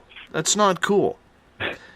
So I'm still tortured by that movie almost 40 years later. Talking about water. What about the giant alligator in Lake Placid that took down a helicopter? You know what the funny part about it is? That was filmed on Hayward Lake in Mission, British Columbia, where there's a lot of yes, and there's a lot of Bigfoot sightings in that area, and UFO sightings. In fact, I know people who have actually seen UFOs come out of Hayward Lake. I think I covered one of those stories. Yeah. I think I covered one of those stories. That was interesting. I've lived in Florida, not a great deal of my life, but I have lived in Florida for a few years, and talking about things like sharks and things fairly close to the beaches.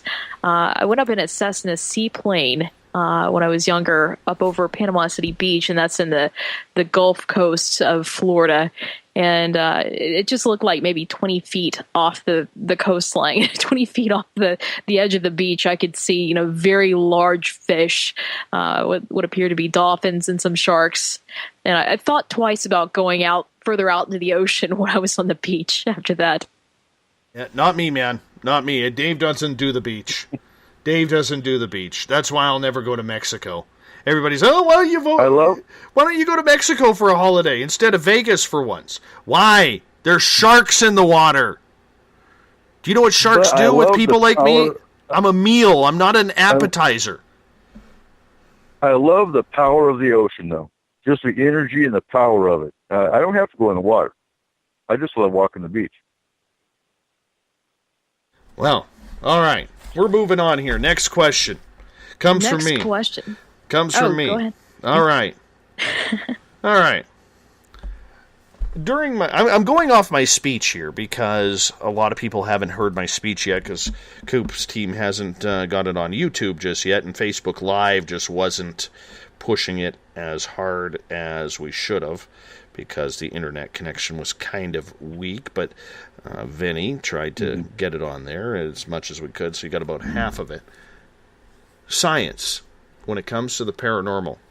In my speech, I said maybe it's time for us to do away with the word science in the paranormal because too many people are abusing that word in calling their opinion as scientific fact.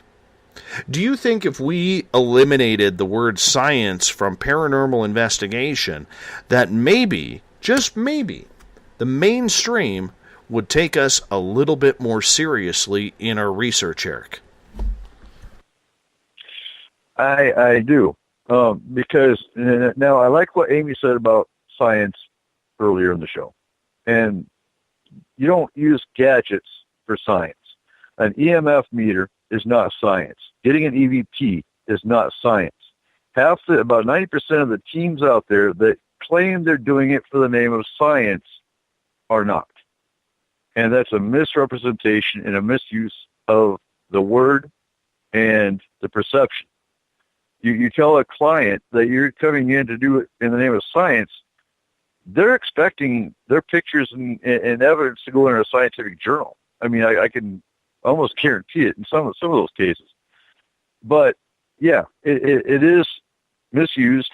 It's misrepresented. And unless you're doing scientific theorem, like Markham put out in his lecture, you're not doing it in the name of science. You're playing with gadgets. You're playing with toys. Excellent for validation. If your medium can validate what your EMF meter is reading, then you have something. But doing it in the name of science, no. Amy? So, a couple things. Should we remove the term science from paranormal investigation to make it more palatable? Well, should we remove the term paranormal investigation from paranormal investigation to make it more palatable? I mean, at this point, it's like, okay, well, you can remove the term, you can try to rebrand it, you can try to say, well, stop talking about science if you absolutely do not know what science is. That's okay. But removing science entirely from the paranormal, I think that's a step in the wrong direction. If you want to look at it that way. But let me just counteract you here for a second, because I agree with you. Okay, I do agree with you. But when you have, let's say, cryptid people out there, let's stick with Bigfoot for a minute, and I've said this many a times on this show, so some people may roll their eyes. When you have cryptid people out there who are refusing to investigate the scientific aspects that maybe First Nations people are correct about there's something being supernatural with a creature like Bigfoot. Some think he's a shapeshifter, others think he's interdimensional, others think he's not. Okay, and they call it the woo-woo factor, which I can't stand that term, but that's just me personally. Okay, the fact that we have people eliminating possibilities without using scientific method is not scientific in their research. That's the point that I'm getting at, is too many times we have these people who are using or hiding behind the word science when they are not conducting anything scientific. And I find that very, very disgusting when it comes to people like Eric Markham, which we're fortunate enough to have a resident scientist on the team, okay, because they're not using a purpose, a procedure, a hypothesis, and a conclusion. They are not. They are already eliminating because they themselves don't believe it. Science is about proving or disproving theory. They're not even disproving the theory because they aren't investigating it, which doesn't give them, in my opinion, very much credibility when it comes to scientific method. Now you get somebody like John Bindernagel or Jeff Meldrum or somebody along those lines who is open to possibility, even though they may not personally believe it. They're conducting science. Yeah, I know Jeff, and I've had him on my show before. I've had several other people on my show as well discussing more the scientific aspects of data collection and procedure, and what they've done in an attempt to try to document these things. And more power to them. But if you're talking about trying to scientifically investigate whether or not Bigfoot is some sort of shapeshifter, in those things, it's like, well, how do you measure that? I understand that, but that's where the personal experience comes into play. Okay, you take somebody. Let's take Todd Neese, for instance. Okay, I was going to have him be my speaker this weekend, along with Thomas Seawood, at my Paracon that isn't happening right now, because otherwise I would be at the Paracon broadcasting right now. Thank you, Forest Fires, for ruining our summer and our partying. But he said to me point blank, and I had to make a decision. He goes, if there's going to be any of this woo-woo crap at your Paracon, I'm not coming. I'm here for scientific fact. And so defining woo-woo crap as people who believe that Bigfoot is a shapeshifter. Not just that, but psychics, people who use, all that kind of stuff. Like Cooper's group would be considered woo-woo. That I guess what I'm saying is when you're that close-minded that you are refusing to investigate something, you're not being scientific. Even though it's damn near impossible to try and figure out the difference between, shape-shifting, interdimensional, like you said. How do you record that? Fact is, you can't unless you catch something on videotape of something changing. But the fact is, if you aren't looking for it, you're not going to find it. My own personal experience leads me to believe that there is something to that.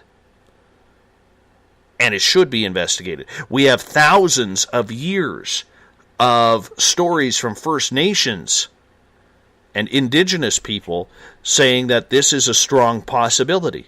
Yet, under science, we're not allowed to investigate it because we don't believe it. That's not true. I mean, I would. But for a lot of the researchers, that's what they're doing, Amy. Well, see, I think there's a difference between looking at something that is, like folk legend, folk tales, and inviting someone in, playing psychic medium to the Bigfoot in the woods.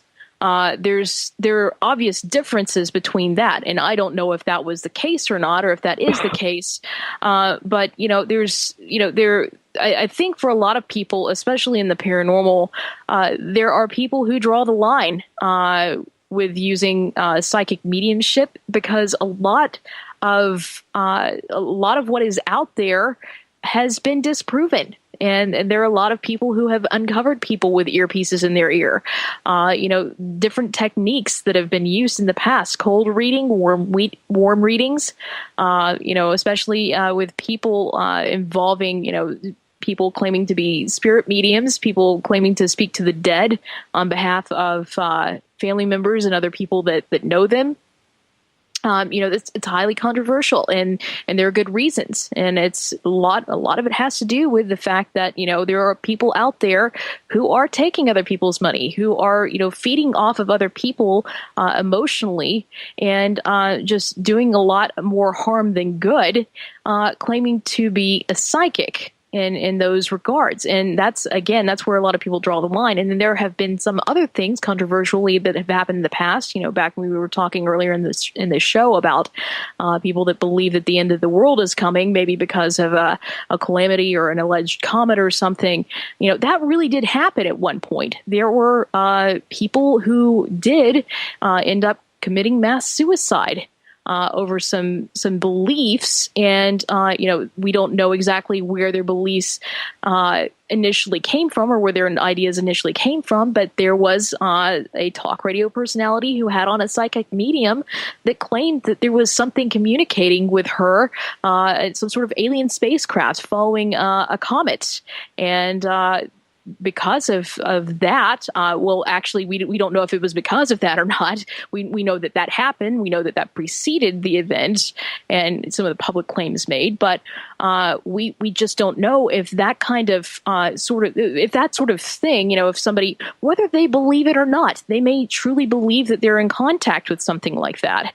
But that kind of information to some people can be indeed very, very harmful. And so that's why a lot of people, even in the paranormal community, not just talking about skeptics who define, a lot of psychic mediumship as quote unquote woo-woo, but I'm talking more about people within the paranormal community that see that and do see that there has been real harm done in the name of psychic mediumship. I think we're talking along the same lines here. John at #SpacedOutRadio says, scientific proof and investigative evidence collection are very different. Non-repeatable phenomena don't like science. Exactly. And that's true. That is very true. It still comes down to it, and talking with Eric Markham, he has agreed with this. When it comes to science, you still have the theory to prove or disprove. It's that simple. I mean, that's breaking it down almost in a macro form, but that's literally the layman's terms of it. It's that simple. And if we are going to eliminate before we've investigated, that is not conducive to learning anything in this field. And I'm going to see the way I would see it like this: if you want to bring someone in who feels that they are clairvoyant, that they have some sort of sixth sense, some sort of mediumship, if they feel that they have that ability, whether it can be tested or not, I would keep that entirely separated from any other evidence that you're collecting along the way. It's very difficult to isolate that, because a lot of people will go and look up something, whether they intend to or not, absolutely, about these places and about things that might have happened in these areas. There's a lot of information that you can glean just from talking to somebody over the phone without even knowing their name, and it's very difficult, I would say, to try to separate those two things. But I would try, if you're going to employ that in a particular investigation, you want to just see if that's even a possibility. If somebody has that ability to pick up on something that may or may not be there, do it in such a way that it's not going to cloud the rest of the investigation. Do it in such a way that it's not going to fill everybody else there with a sort of confirmation bias, people seeking to getting feedback, from somebody else who is telling them what is happening. Because, in that, there is a whole lot that you can do to trigger feelings and experiences with other people when something might not necessarily be happening there. There are a lot of parapsychologists also that think that there is the possibility that people who might even have some sort of clairvoyance or sixth sense or psychic abilities might even be influencing some of the paranormal activity that could be happening in these areas. So either way, if you come from the side that believes that that's a possibility, fine. Just be sure to separate that and keep that separated from the rest of the investigation so it doesn't cloud everything. If you don't believe in it, just if that's an option and somebody wants to participate and do something like that, just make sure again that it's not going to cloud the rest of the investigation as best as you can, because it's really difficult. We are moving on the SOR Paranormal Roundtable, the final Friday of every month we do it. Amy Martin from Amy on the Radio, and now Spaced Out Radio, along with Eric Cooper from Forest Moon Paranormal and S4 are with me tonight. Coop, your next question for the roundtable. Oh, God, let's see. My next question. So, I've gotten several messages about animals coming out of the mountains across the nation. This isn't just local. And so even here, we've lived here for 6 years. We've seen deer up in the mountain, but they've never come down below. So now we have the bears, which usually come down low anyway, so I'm not really concerned about them. But we have more coyote activity. We have more cougar sightings. And this is going on across the nation. There's something going on with the animals. There's something going on with the earth to upset the wildlife. What's your thoughts? I can say from my angle, because I live in the middle of nowhere, as many of you know, That's where SOR headquarters is. Looking into the night with no northern lights tonight. That's very upsetting, by the way. The forest fires that we have had here this year have pushed animals all over the place that normally are not in the area. My area now has been seeing porcupines. Never seen a porcupine in my area.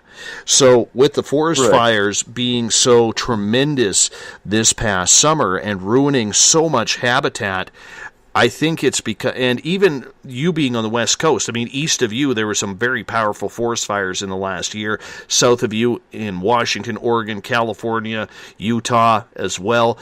There's been so much activity with forest fires. I think it's really upset nature's balance right now, and these animals are scrambling to try and find new shelter, new food sources, and absolutely everything going on. My area, to see a black bear was rare.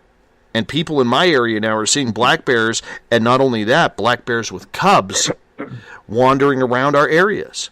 I mean, that's just ridiculous at this time of year. Cougar sightings are up as well. So I think it's because of nature that it's happening and nothing more else, because the forest fires all along the West Coast, from British Columbia down to California, have been absolutely horrific this year. Yeah, I was reading a story. I was reading a story out of Durango. Go ahead. Well, I was going to say we've also had a lot of the smoke from all the fires. We haven't had any fires immediately in the area, which is why I posed the question. And we're talking, again, nationwide, where in the South, they didn't have fires like we did in the West. So it seems to be a broader spectrum. But it could be the fires here locally. Don't forget, Eric, animals are very precognitive. Okay, they have proven that over and over again, that they can sense when natural disaster is going to happen. You look at the tsunami that happened in 2003 in Indonesia. When it hit Thailand, they were pulling bodies left, right, and center of people out of everywhere, but rarely did they find, if at all, a wild animal. The wild animals had scattered before that, you know. And I think these animals, because of the hurricanes, because of Tornado Alley, because of the forest fires, they are probably just going to areas because they are sensing that their original home is not safe.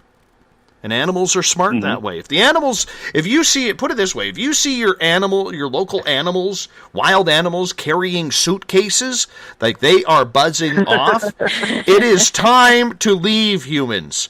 That is a good signal that it is time to pack up and leave. I'm just saying. I watched the sheep. Amy, go ahead. Yes, I was going to say, I was reading a story several months ago. I think it was back more toward the beginning of summer. There were a lot of bear sightings happening in Durango. That's Durango, Colorado. I believe a bear had somehow made its way into somebody's SUV and ended up crashing it into somebody else's mailbox down the street.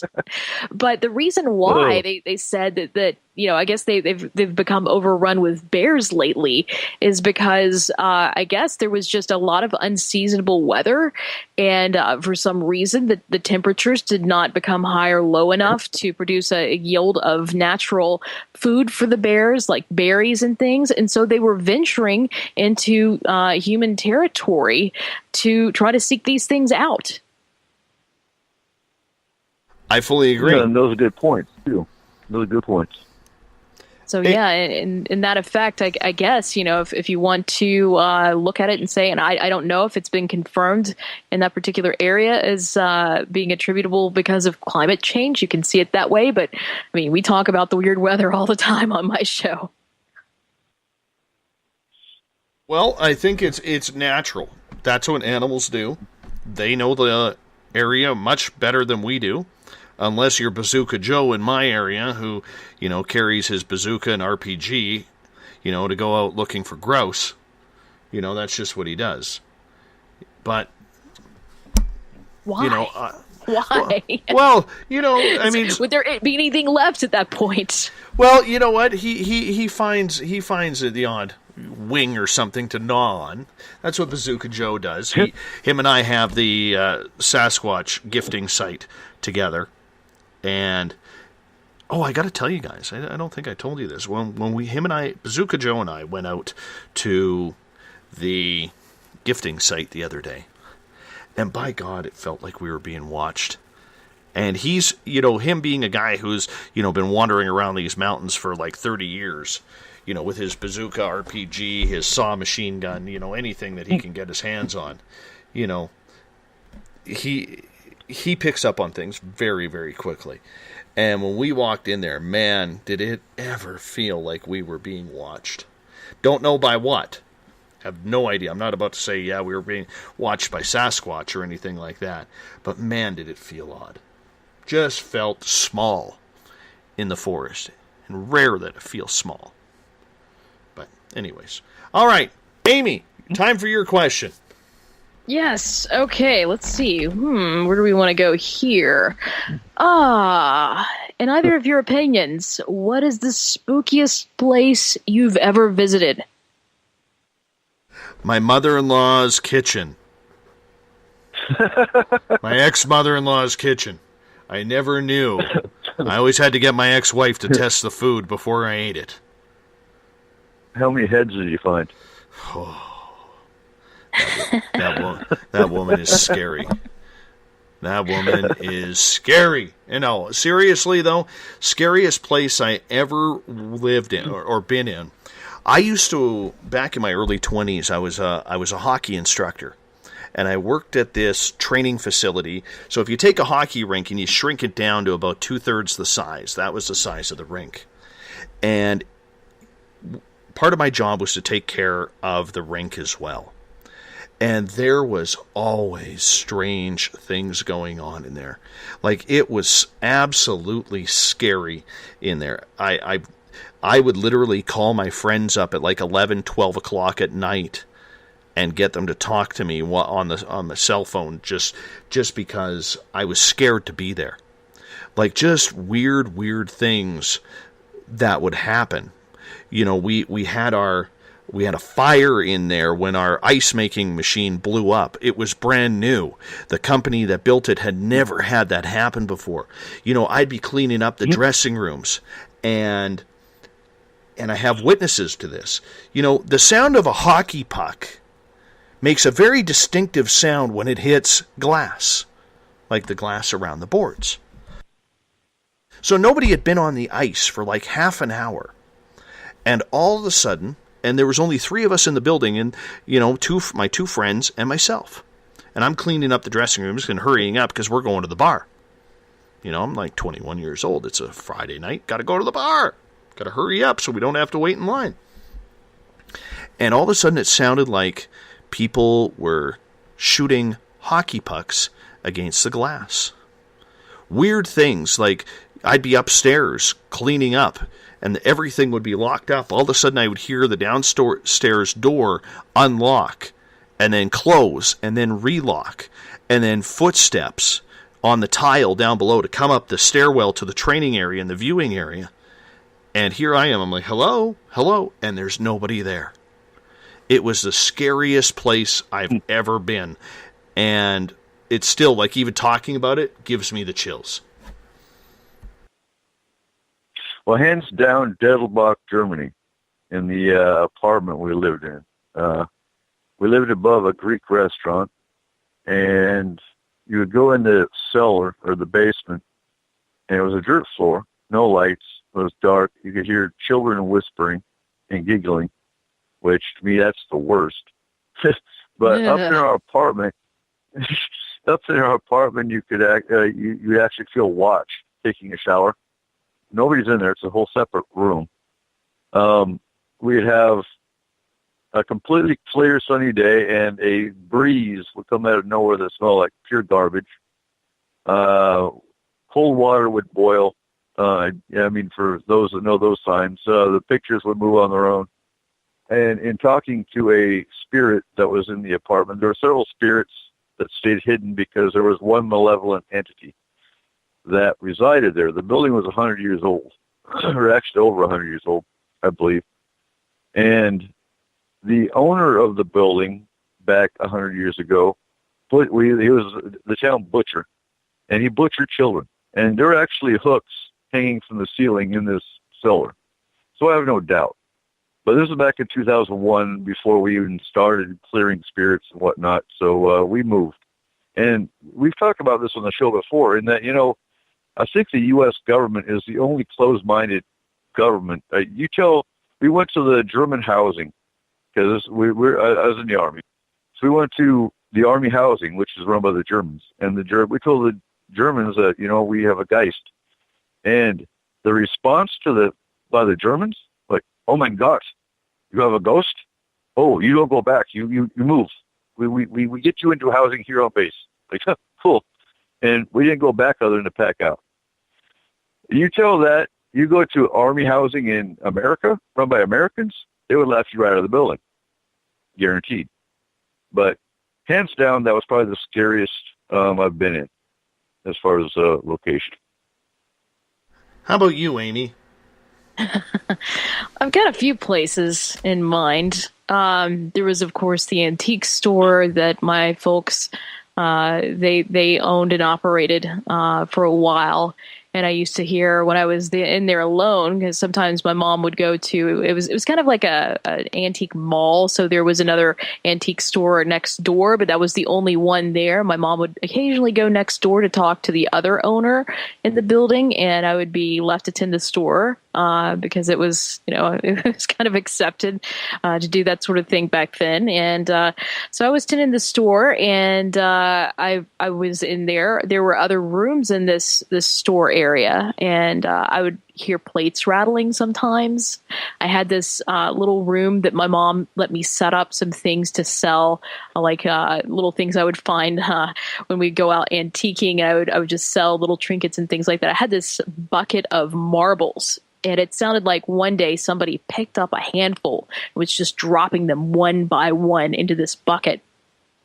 And then one day I was about to leave. I was about to go next door, and I was trying to close up the shop to go next door to talk to my mom, because I was a little bit freaked out about some sounds that I was hearing in the store because I was a little kid.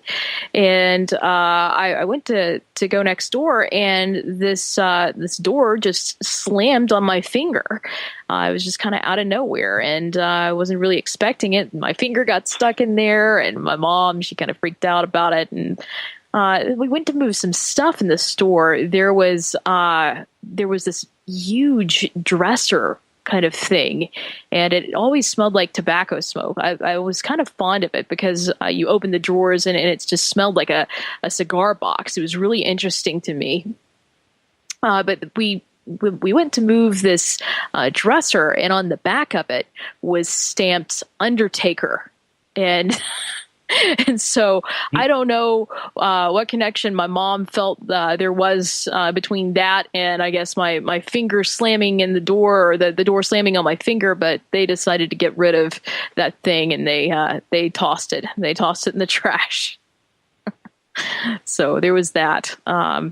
Aside from that, spooky places, I've been to a fairly new house a friend of mine owned, and I was house sitting for a couple of weeks he was gone, and some of the other housemates, they were going to be gone also on military leave. And so I was going to move some of my stuff indoors, and I was moving things from my car to inside this relatively new house. And I walked inside, and I went downstairs into the basement. I brought a couple of cases of Dr. Pepper with me down into the basement, and I heard the water turn on upstairs. I thought, that was weird, and then I heard the TV turn on. It was an old console television, so it wasn't like anything that you could. I mean, I don't think that there was a remote control, like an IR sensor in this thing, because it was so old. But there could have been. I just assumed somebody else was in the house with me at the time, and even though there weren't any cars there, I went upstairs and I turned everything off. It was the faucet and the TV, and then I went back outside to get some more things, and I came back in and it was on again. And this went on a couple of times. And then just something happened, and it felt like just the air in the house just got really, really stale and really warm. And I turned and I looked down the hall, and there was this, what appeared to be this just black pillar of, it wasn't really even smoke. It was like a black hole, like a human-sized black hole, just walking toward me down the hall. And, I get migraines, so I think maybe it's just my eyes playing tricks on me. So I looked away from it, and it was still coming at me from that angle. And so it just kept coming toward me, and I backed down the stairs, and I ran out of the house. I've never in my life run out of a house like that before. And it was just terrifying. It just felt like all of the oxygen was being sucked out of the air. And I had no idea what that was that I experienced at the time. Later on, I learned from my friend who owned the house that one of the developers had ended up committing suicide on that property, and that the carpet, which we thought was just red Georgia dirt, turns out part of that was just, I guess it was never cleaned. And so he ended up ripping all the carpet out and he replaced it. But, I got the heck out of there, and I didn't really want to stick around too much after that. But later on, I participated just in nothing scientific, mind you. It was just more of a personal experience. I wanted to test out something called the Ganzfeld effect. And through that, I learned that the brain can invent a lot of interesting things through sensory deprivation. So, again, do I know what I saw? No, but it was pretty interesting. I got to tell you a quick story here because we only got about 90 seconds. My ex-wife and I lived in a very, very haunted place. There was a little girl that was running around, and we would hear knocking on the walls and voices, and all our drinking cups went missing, our teaspoons went missing. My daughter, who was about 3 years old at the time, we'd clean up every night. We'd have nightly cleanup of her bedroom, so it was nice and clean while she went to bed. The next morning, I would wake up for work at 7 o'clock. I'd wake her up. There are toys and destruction everywhere in her room. And she'd be like, Daddy, I didn't do it. And our final night there, we were cleaning up the place. And it was just my ex-wife and I in there. And we're upstairs, and the bathroom just had a real eerie feeling to it. Beside the bathroom was like a storage area. And so we're wiping down the closet shelves and everything, and all of a sudden my ex-wife and I hear from the storage room this little girl's voice go, Mommy. And we looked at each other and was like, did you hear that? And she's like, did you hear that? And I said, Mommy? And she goes, we're out of here now. So we left the rest of the place absolutely filthy, and we were out of there. I remember when I was living there, I actually called up our real estate company that we rented off of, and I said, my place is haunted. And the realtor guy who dealt with the rentals, he goes, that doesn't surprise me. I said, what do you mean that doesn't surprise me? Or it doesn't surprise you? He goes, dude, we live in a city that's 100+ years old and has a violent past. He goes, I would say about 85% of the houses in this town that are 40+ years old and older are haunted. He goes, do you want to move? I said, no, we like this place. He goes, well, enjoy your ghosts. And that's where we left it. It is the Friday night SOR Roundtable. We do this the final Friday of every month. Our next one will be on Friday, October 27th. Who the panel will be at that time, I have no idea. But tonight we're having a great time with Eric Cooper from Forest Moon Paranormal and S4, and the newest member of the Spaced Out Radio team, and from Amy on the Radio, Amy Martin. More questions, more interaction with you coming up on Spaced Out Radio right after this as we head to hour number 3 next. You're listening to Spaced Out Radio. I am your host, Dave Scott. We'll be back with more SOR right after this. We're getting strange on Saturday nights. Hi there, this is Dave Cruz, and each Saturday, starting at 9 p.m. Pacific, midnight Eastern, I will take you on a tour of the weird and obtuse on Spaced Out Saturdays. From aliens to Sasquatch and every tinfoil hat in between, we got you covered. Join us at spacedoutradio.com for Spaced Out Saturdays. See you there. Not ready for bed on Saturday night? Right after Spaced Out Saturdays, hop on over to S4 with Corey Ruiz and me, Eric Cooper from Forest Moon Paranormal. With S4, there are no limits to what we try and uncover. From government conspiracies to helping clean up the paranormal, no topic is safe on S4. We get to the heart of the matter, of the subjects you want to learn more about. So tune in on S4 starting at midnight Pacific, 3 a.m. Eastern, only on spacedoutradio.com. Have you had an experience you can't explain? Would you like someone you can trust to look into it? We have just the place. The SOR Sightlines Report is the place for you to find answers. Whether it's Bigfoot, UFOs, Dogman, ghosts, aliens, or anything strange, the Sightlines Report will get you connected with one of our expert researchers to find out what's going on. All of your personal information is kept 100% confidential. The SOR Sightlines Report, a place for you to find the answers you need, only at spacedoutradio.com. Hi there, I'm Butch Witkowski, lead investigator with U4Cop. On the final Monday of every month, you can listen to me and host Dave Scott on Spaced Out Radio's Strange Days. We're going to get to the heart of the matter when it comes to what's happening out there. People are seeing and experiencing things from ET contact to Bigfoot, and I want to hear about it. Your experiences are what we investigators need to help solve these unknown mysteries. So tune in at spacedoutradio.com to the final Monday of every month from Butch Witkowski's Strange Days. This is Eric Markham, news editor for the Spaced Out Radio's The Encounter Online. We have put together a great team of writers and journalists from all over the world to bring you top-quality paranormal stories. From alien encounters to the latest conspiracies, you won't find any of that fake news here. True stories and top-notch reporting as we look to bring these experiences to the mainstream. The Encounter Online, only at spacedoutradio.com. Do you want to know the truth? Do UFOs exist? Are aliens real?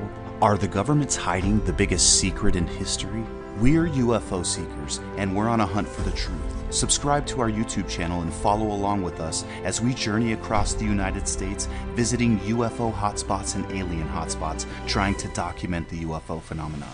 Catch us on Spaced Out Radio every third Monday of the month as we discuss Area 51, UFOs, and more. And also, don't forget to subscribe to us on YouTube. Patrolling the Pacific Northwest, we are always on the lookout for the strange and unassuming stories that real people are experiencing. Hi, I'm Vincent Zunza from Pacific North Weird.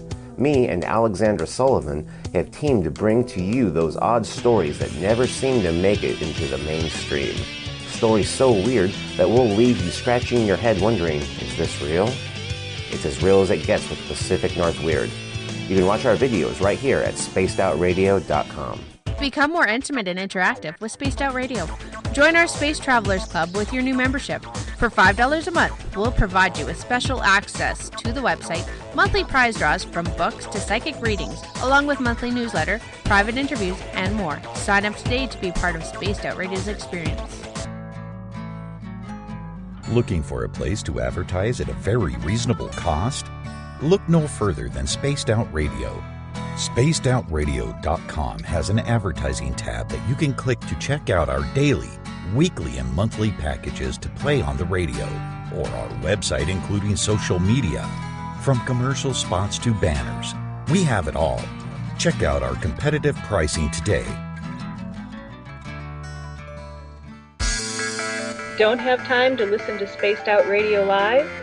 Wherever you are, the car, the office, the shower, or even if you're traveling, we're right here for you. Each Spaced Out Radio show can be found on iTunes, TuneIn, and on our YouTube channel, Spaced Out Radio Show. It's the perfect way for you to catch up on our shows. For more information, just head over to our website, spacedoutradio.com, and tune in to us today.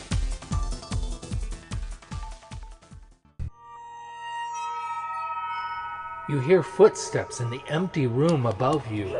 A rocking chair begins rocking by itself. Don't be afraid of the things that go bump in the night. Reach for Spirit Storybox, the iPhone app the Huffington Post UK called the only ghost hunting app you will ever need. Spirit Storybox. The spirits are telling their stories. Are you listening? Strange creatures lurking in the night, the sounds of wood knocking in the forest, odd happenings right out of a fictional world. These are the reports I love. Hi there, this is author Ronald Murphy, and I would love it if you join me and Spaced Out Radio host Dave Scott the second Wednesday of every month on our journey into the unknown land of cryptozoology at spacedoutradio.com. From Mothman to Frogman and everything in between. Hey, they don't call me the crypto guru for nothing. It's Cosmic Sundays with me, Elizabeth Anglin, in Cosmic Passport. Let me take you down a 3-hour spiritual journey where we will get into everything from ET contact to Psychic Sundays. It's a journey of listening and learning together with some of the best professionals in their fields. You can tune in to Cosmic Passport at spacedoutradio.com every Sunday, starting at 9 p.m. Pacific, midnight Eastern.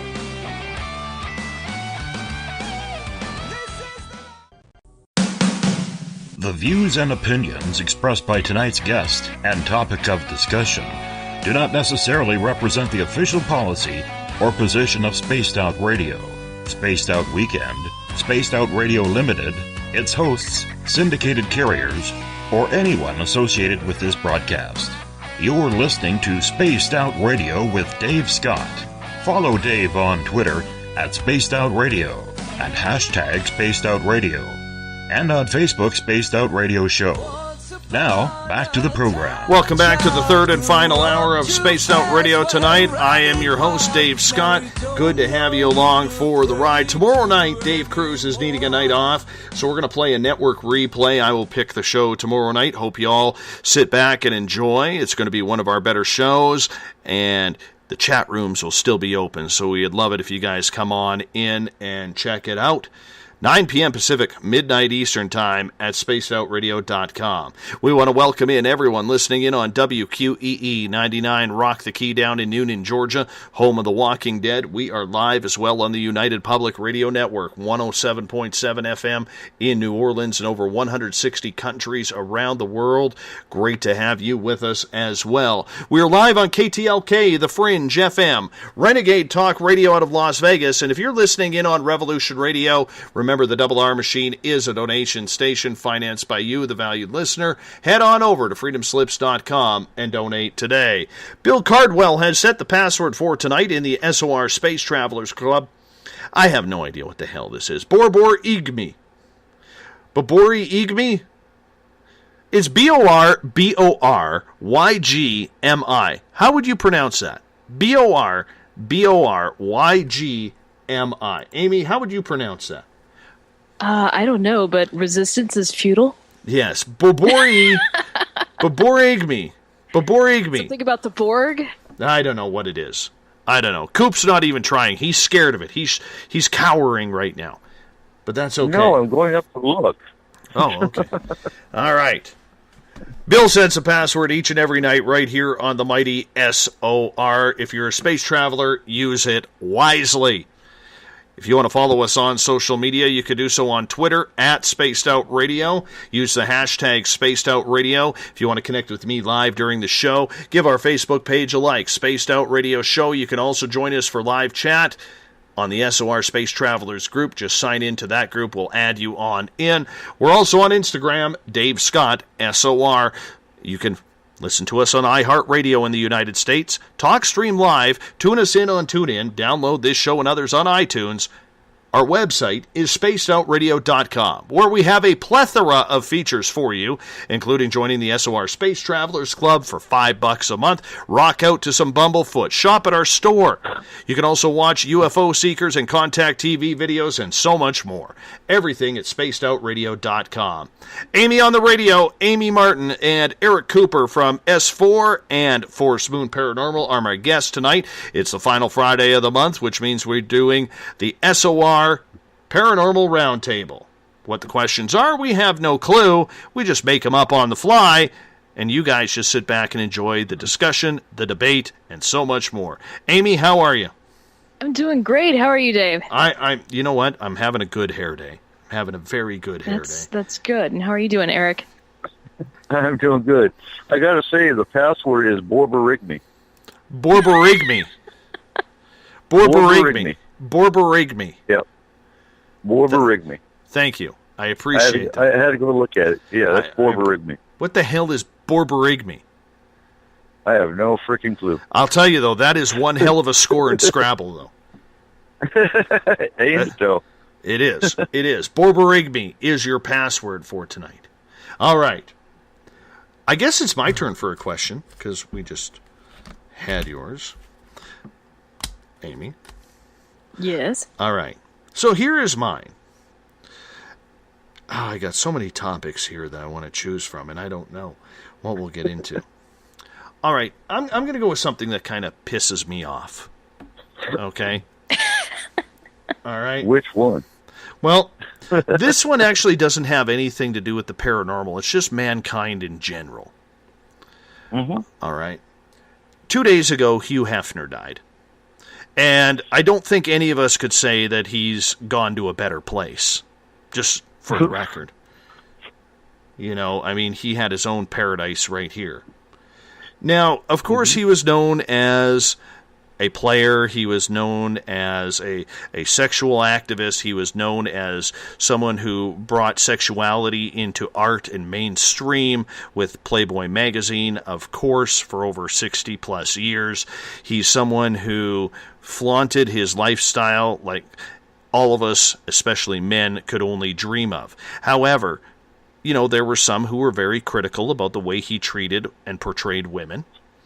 And it's funny, though, and I guess this bugs me, because rarely did we ever see any articles on Hugh Hefner about the dark side of him or the way he you know, shot down feminism and things like that.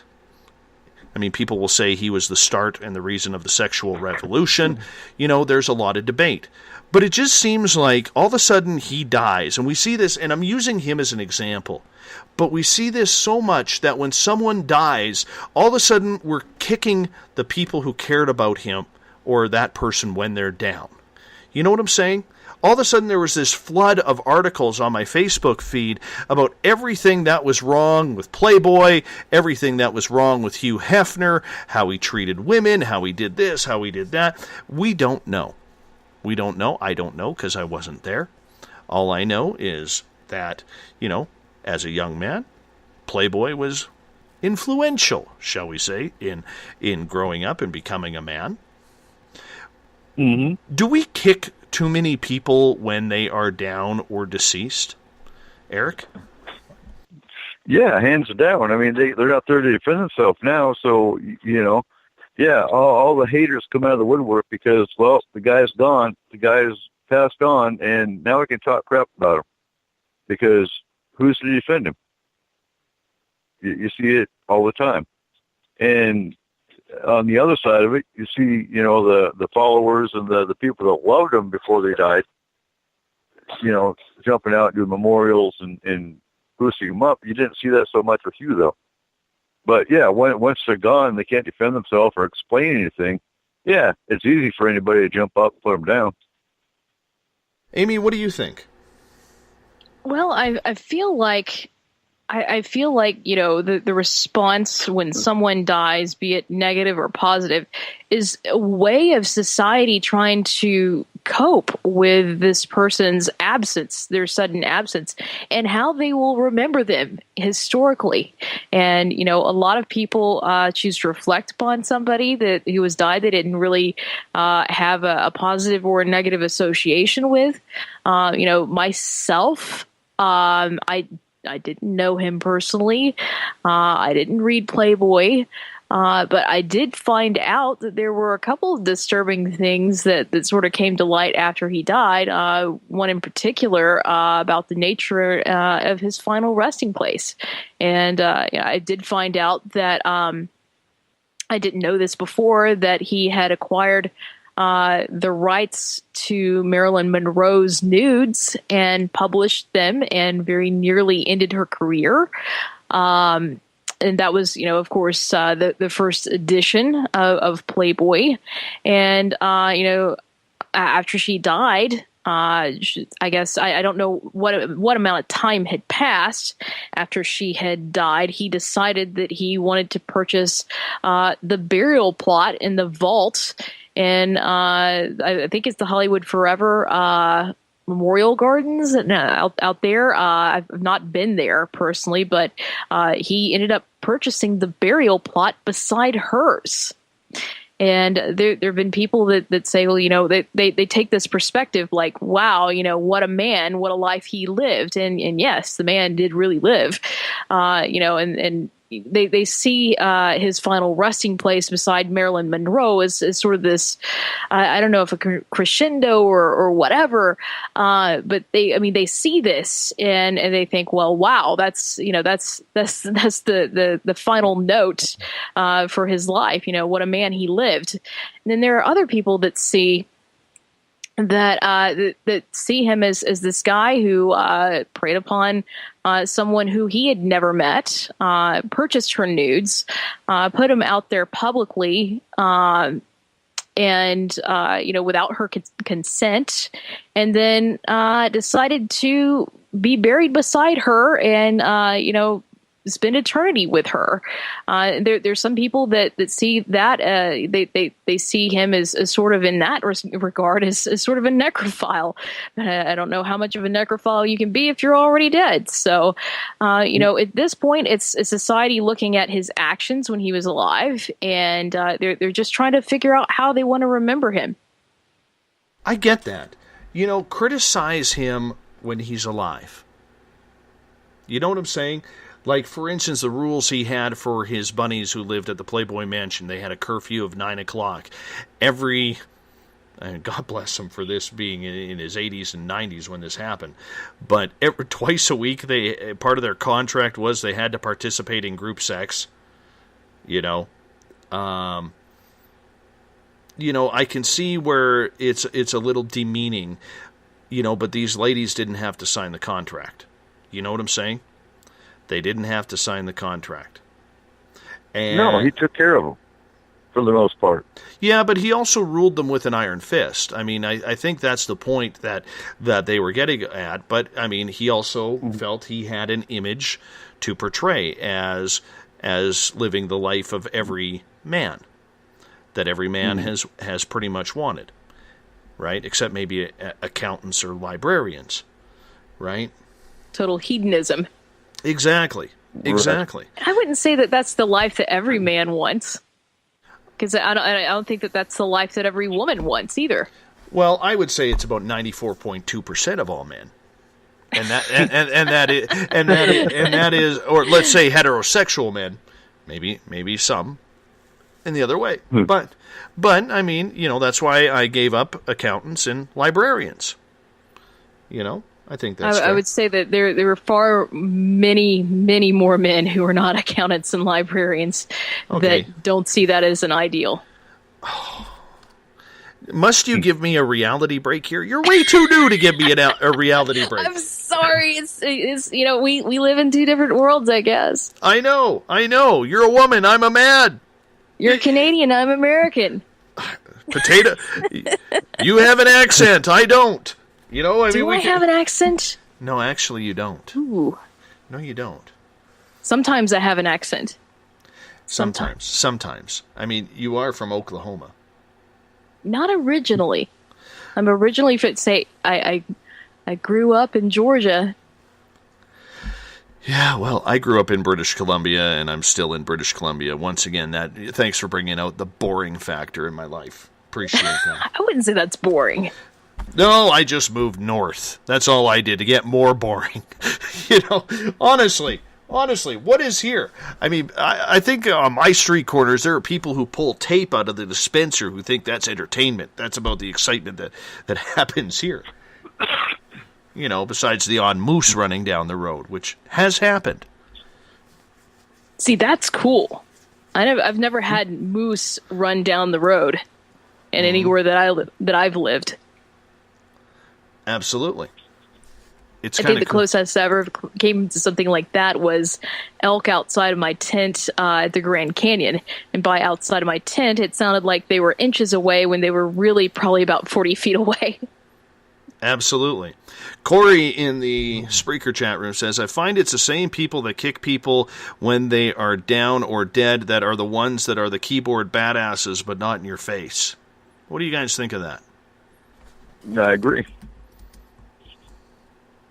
And, running a community group as well, you see that in the community group. They're the same ones that will sit there and talk a bunch of crap behind the keyboard.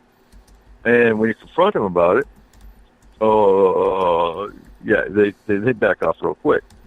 And same thing when a celebrity dies. They're the same ones that will sit there behind their keyboard and talk all kinds of smack, and wouldn't do it when they were alive. Of course not. Amy?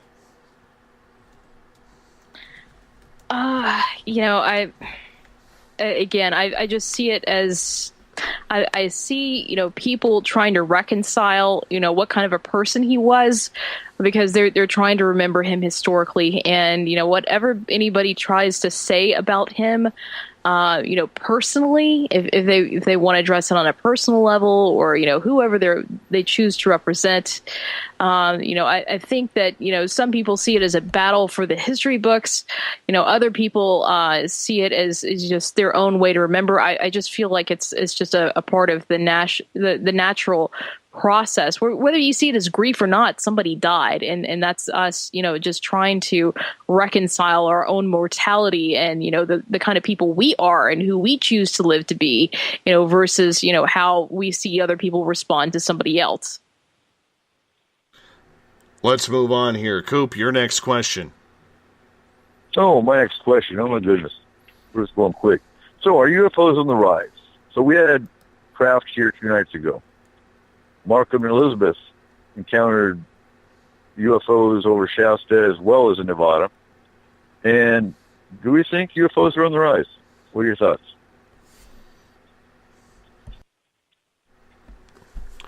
I don't know. They haven't been in old Dave's world for a while. I can tell you that. Sure, I'll come in here. Apparently I'm boring, according to Amy. I'm boring. I never said that. You eluded. Your words eluded. I heard it. I heard it. Your words eluded. Hey. Eluded. That's my word for you tonight. Eluded. What's elude and allude are 2 different words. What's the password again? Borborigme? Borborigme? That's the password? Borborigme. Borborigme. Yeah. Okay. Thank you. You know what? I will say this. I know in my area there's a lot of people who are having UFO sightings, and people who've never seen a UFO are all of a sudden seeing them. I have had one report happen 2 days in a row where the same set of lights were hovering above the family's trees. Now, in this area, we don't have any airports, especially ones that run at night. And where they live, which is probably about 35 miles away, there's nothing out there besides Sasquatch, a lake, and maybe the odd vehicle coming back into town. So I think people are starting to take notice more as people start to believe. Could be. What's your thoughts, Amy? I would say the closest thing I've seen to anything unidentified recently and ever, pretty much ever in my life, like in the sky, aside from the random thing you chase in your car when you're on a road trip down desert roads in the Southwest, would be I was out camping. I won't say exactly where because I don't want to give up my exact location, but I was out camping probably about 4 hours from here, and where I live is in a very metro area. I mean, you go outside, you're lucky if you can see, just a few stars and the moon. So there's total bright sky. There are very few dark skies around. So you have to drive out of town a good ways to see anything like that. I was driving out to this place. So I was going to go camping, and it's been a few months ago.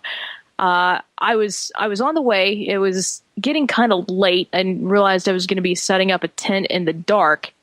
And I looked up across, I was looking ahead of me in the sky. I saw this just giant, what appeared to be kind of like a fireball, but it was sparking. And I saw it crash. I saw it crash into the woods, kind of in the direction that I intended on going. It was several miles away. And I saw like what appeared to be electrical sparks, but I went on to several different websites to try to, after I got back, to try to figure out what the heck it was. There were no meteorites recorded. Nobody really had anything listed. Of course, there are places to log fireballs if you ever witness a fireball. There are places to log those online with several astronomical societies. And I've seen actual fireballs in the sky from meteorites before entering the atmosphere. I was actually in Britain one time when I saw a green fireball move slowly across the sky. And so I know what that was like. And when I saw it, my friends saw it. We freaked out. We thought, oh my gosh, what are we seeing here? And of course, we went on Twitter and we logged with several other astronomers who figured out the trajectory of this thing, and it turned out to be something natural and totally explicable. But this thing that I saw when I was going out to go camping, nobody else had really logged it, and it wasn't a very populated area, so I didn't see any other reports about it anywhere on Facebook or Twitter and in public areas. So I honestly don't know what it was. So yeah, that's probably the closest thing that I've ever seen to anything unidentified that nobody else really had any explanation for in the sky. You didn't go to the crash site? I did head the funny story, actually. I headed that direction. I intended to go camping, but because it was after 11 p.m., the state park had closed down. They closed all the entrances in that area. And so I got out on a dirt road. I heard like this funny sound coming from my car, and I thought to myself, oh my gosh, I'm out in the middle of nowhere. This park's shut. I can't get to anybody. I'm actually on a dirt road at this point, and I had to pull over because I thought I had a flat tire. And I laid down on the ground. It was a piece of plastic under my car that I guess had somehow been dragging around. It was like a cowling of some sort, and I tried to snip it off. I ended up having to drive into town, and that was a whole debacle trying to get some help to get that plastic shroud out from under my car so I could just drive home. But it was really disappointing because I didn't get to go camping. But yeah, that I kind of got deterred there. I wish I could have done a little bit more exploration. I know that there were other people out there. I know that state park was it was occupied and overseen by the Army Corps of Engineers. I know that it's a very popular destination for people to go and visit because there's a resort out there. So I know that there were people out there for sure. But just who did or didn't see what I saw, I don't know. I have no clue. Amy's the only person out there still driving an 86 Hyundai Pony. That's why he didn't make it. Actually, no. It's almost brand new Honda Civic. Hyundai Pony, 86 Hyundai Pony. No. Honda. It's actually a nice car. I like it. Honda, really Hyundai, same thing. Come on, that's funny stuff. We mentioned Hyundai Pony here. Hyundai Pony. Nobody's talked about that in like 20 years. 20 years. Thanks. All right. I'm hearing crickets here. You're dating yourself. I'm hearing crickets here. All right, Amy, your next question. Ooh, let's see. My next question, I think, would be for you, Dave. What's your plans for a Halloween show? For a Halloween show? Absolutely, I can go over that. For the second year in a row, we are going to have Karen Dahlman come over. And we are going to be doing a live Ouija board session. Now, there's been other shows out there that have been, ooh, I'm not doing that. Old Davey says, screw it, let's do it. And building it up for months, teasing the audience, should I, shouldn't I? Not here. We are doing it. Karen Dahlman is a professional. She will have her partner with her, and they will be translating, taking all of your questions for the Ouija board that night. I'm actually excited about it because last year it was one of our highest rated shows that we did, actually. So we are going to have some fun with that, and we're going to have all of you participate as well. So have you ever participated personally in an Ouija board session? I have. Want to hear my freakiest story? Sure. Absolutely. I've said this a couple of times on the air, so for people who haven't heard it, it might be new, it might not. So it wasn't a Ouija board, it was one of those spirit boards. Same damn thing, right? Talking board, yeah. Talking board, whatever they want to call it, or put a political correct stance on it, right? So there was 4 of us using the board. And as we're using it, we've got this male spirit in there, and we're communicating with them. All of a sudden, and we're doing this over at a friend's house, and all of a sudden the guy who owns the house, he has a wood stove, and we're literally about 5, 6 feet from the wood stove, because we're sitting at the kitchen table. And he goes, this is about 10:30 at night, he goes, "Who lit the stove?" And he starts asking all the kids, "Did you guys light the wood stove?" And he goes, "This is weird." He goes, "The stove hasn't been burning since about 9:30 this morning. I don't understand why all of a sudden it's lit up again." And all of a sudden, my hand is on the planchette, and his wife's hand is on the planchette, and it's going around in circles. And she all of a sudden asks, "Do you know who lit the stove, the wood stove?" Goes to yes. And so, next question, "Who lit the stove?" Spells out, "I did." "Why did you light the stove?" I was cold. I was cold. And so here we had a wood stove burning 5 feet, 6 feet from us, and the spirit on the board saying he lit the fire in the stove because he was cold. That was trippy.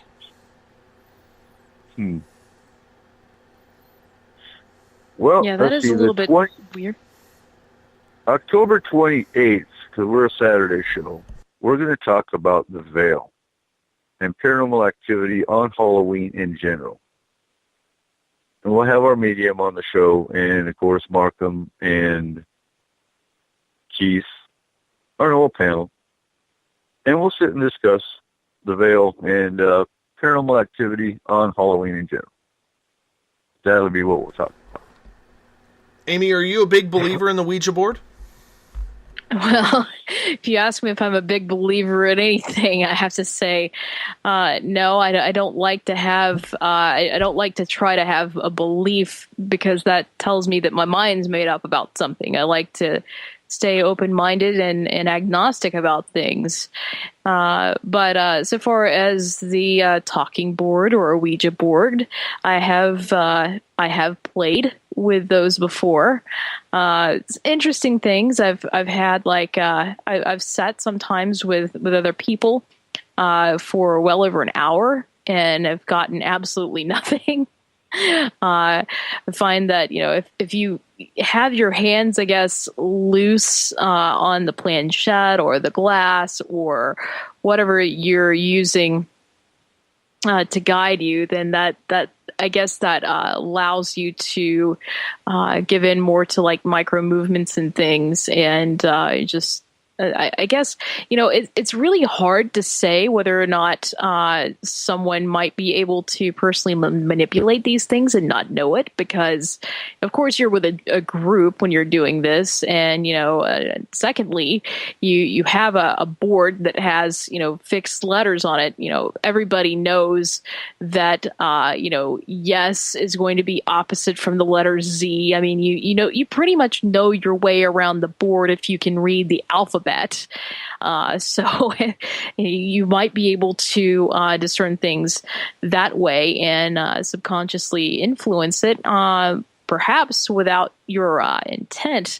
But I have participated in these things. I have gotten some interesting stuff before, when I'm not getting anything, or if it's just gobbledygook, I am getting some interesting stuff. One time I asked about a favorite author of mine who died under mysterious circumstances, and there were a lot of interesting details that came forward through this sort of thing. And I don't know if it's kind of like playing divination with your brain, where you're accessing things that you normally wouldn't think about consciously or not, just certain little details you're not noticing or what. But for me, there were a lot of useful names and information that came up when I was doing this. I haven't really done a whole lot of further research after that. It's just,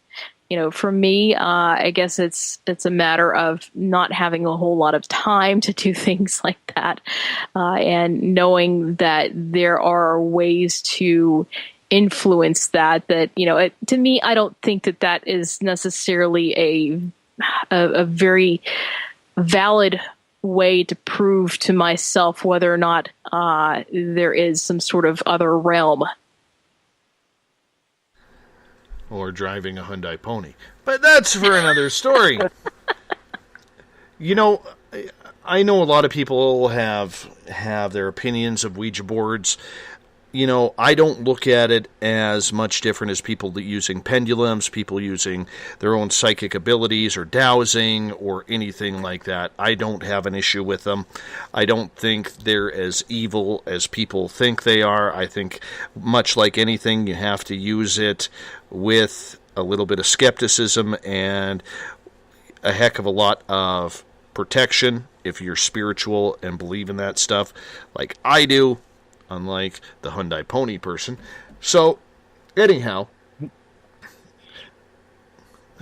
crickets again? Really? Let's see, Robert in one of the chats, he says they should make one that lights up, the letters light up instead of a planchette hovering over the letters. Now, I did have one that it's got like one of those little, it's like a very weak little black light in the planchette, and the board is, I guess, it's got all the glow in the dark paint on all the letters. So as you move the light around it lights up. It's actually not that great. It's pretty terrible. And the surface of it is, it's got like this surface to it. It's so rough that it's hard to let those involuntary movements sort of kick in, with like micro movements and getting the whole thing going. So it's I think it's probably not a great idea. All right. By the way, Robert has posted a picture of your Hyundai Pony in the SOR Space Travelers now, right below that comment. Yes, it's a beauty. Coffee colored Hyundai Pony, about 1984, 86. Oh, that's terrible. Oh, it's beautiful. Not even a rust. That's awful. My first car was, I think it was like a 1990 something. I think it was like a 1995 Chevy Corsica, and it had a really bad torque converter in it. So every time you'd get up to a considerable speed or up into another gear, then you would come to a stop. It would kick out, and you'd have to start the thing in neutral again. I've had some bad cars in my time. Just when I was younger and I was just starting out in college. But yeah, the ones that I've had most recently, I've really enjoyed, and I haven't had to do a whole lot of personal work on them. I know. I still like my Jeep. I still love my Jeep. I'm a Jeep guy. Yeah, I had a Hummer, an H3. Yes. I had one until earlier this year, and I tried to take the thing to Colorado, and it didn't really want to get up the hill. Really? It only has a 5-cylinder engine in it, the one that I had, and you think that's kind of dinky. Well, it was. It was a very dinky engine for an H3. It was great to drive on ice with. It was a very stable car in that regard. But getting it on the interstate, I always felt like I was about to flip. Mm-hmm. I constantly felt like I was going to flip. And car I had before that, it was a really nice Civic Si. I loved that thing. I love that thing so much. I was on the way back from Vegas, and I had a semi ran me off the highway, and ended up doing a 360 in the middle of the road. Got to the other side of the road. I thought I was just going to hit the ditch, and it was going to be smooth sailing, but ended up hit the ditch. Ditch turned out not to be dirt, but instead a concrete drainage ditch. And so the car pivoted on the nose and came down on the tail end and sheared off the tires. So I flipped that thing, and oh man, I missed that car. It was a beauty. It went fast, and it was the first manual car with a manual transmission I ever had. Yes, I love the manual transmission. Easiest way to make sure these days that your vehicle does not get stolen. Drive a manual, because none of the kids today know how to drive manual anymore. No. All right. Let us move on here. I guess it's my turn. Earlier in the show, in hour number 1, we talked about fear-mongering. Out of all the situations that we have about fear-mongering that go on in the alternative or paranormal field, Amy, what do you think is the worst that is out there right now? Ooh, I don't know. I mean, any fear-mongering that I see that does harm to people or has the potential to do harm to people, like some serious harm, of course that's bad. And, I think that the absolute worst is probably not so much in the paranormal, but more into like when you get into like complementary alternative medicine and things like that. And there's a lot of fear mongering about, people actually taking, like Western medicine versus, something that is considered alternative. And when people start making major decisions to remove themselves from evidence-based medicine and to get, when I think of woo-woo, I think woo is, people who are being wooed by people selling snake oil to them, like quite literally sometimes, to try to get them to stop following the advice of their doctors. And, of course, Western medicine isn't perfect. Nobody ever said that it was, but evidence-based medicine is evidence-based. And, if there is something out there and, there's a claim about it and it's not very, it's not studied very well. Take, for instance, with medical marijuana and things like CBD oil and stuff like that. There's not a whole lot of studies around that, and for legitimate reasons. But then when you have people making claims that, this magic oil, that there's a different kind of magic oil that can cure all your problems, and you need to stop taking your medicines and stop going to see your doctors. I have a real problem with that. And that's the kind of stuff that like really gets me going. If you want to see the fire come out in me as a skeptic, it's because I've had friends that have been hurt by stuff like that before. How about you, Coop? Fear-mongering. Well, I'm there. Yeah, and I see it all the time, and it goes back to our first discussion is in that, these apocalyptic preachers that say, oh, the end of the world's coming, and the reason I stick with that one is because you actually have people that believe it. And these are the ones that are actually selling houses, that are quitting their jobs, that are a terror. And, these are the ones you have to calm down. That and Nibiru. Those are my two topics that I get thrown at all the time. Is Nibiru is going to crash into the earth? No, really not. Because if it was a planet, it wouldn't be slowing down and speeding up and slowing down. It doesn't work that way. But if it causes people no care to whether selling homes, quitting jobs, basically completely destroying their life, because, again, September 23rd didn't happen. So all these people that are homeless now are going, wait, what? So, yeah, those are the worst of the fear mongers, in my opinion. Do you think that when it comes to the media, that too many people are listening to too many stories because they've forgotten how to believe what is real and what is fake? And let me expand on that. Okay? Scaring people is ratings. It's kind of like the old media saying, if it bleeds, it leads.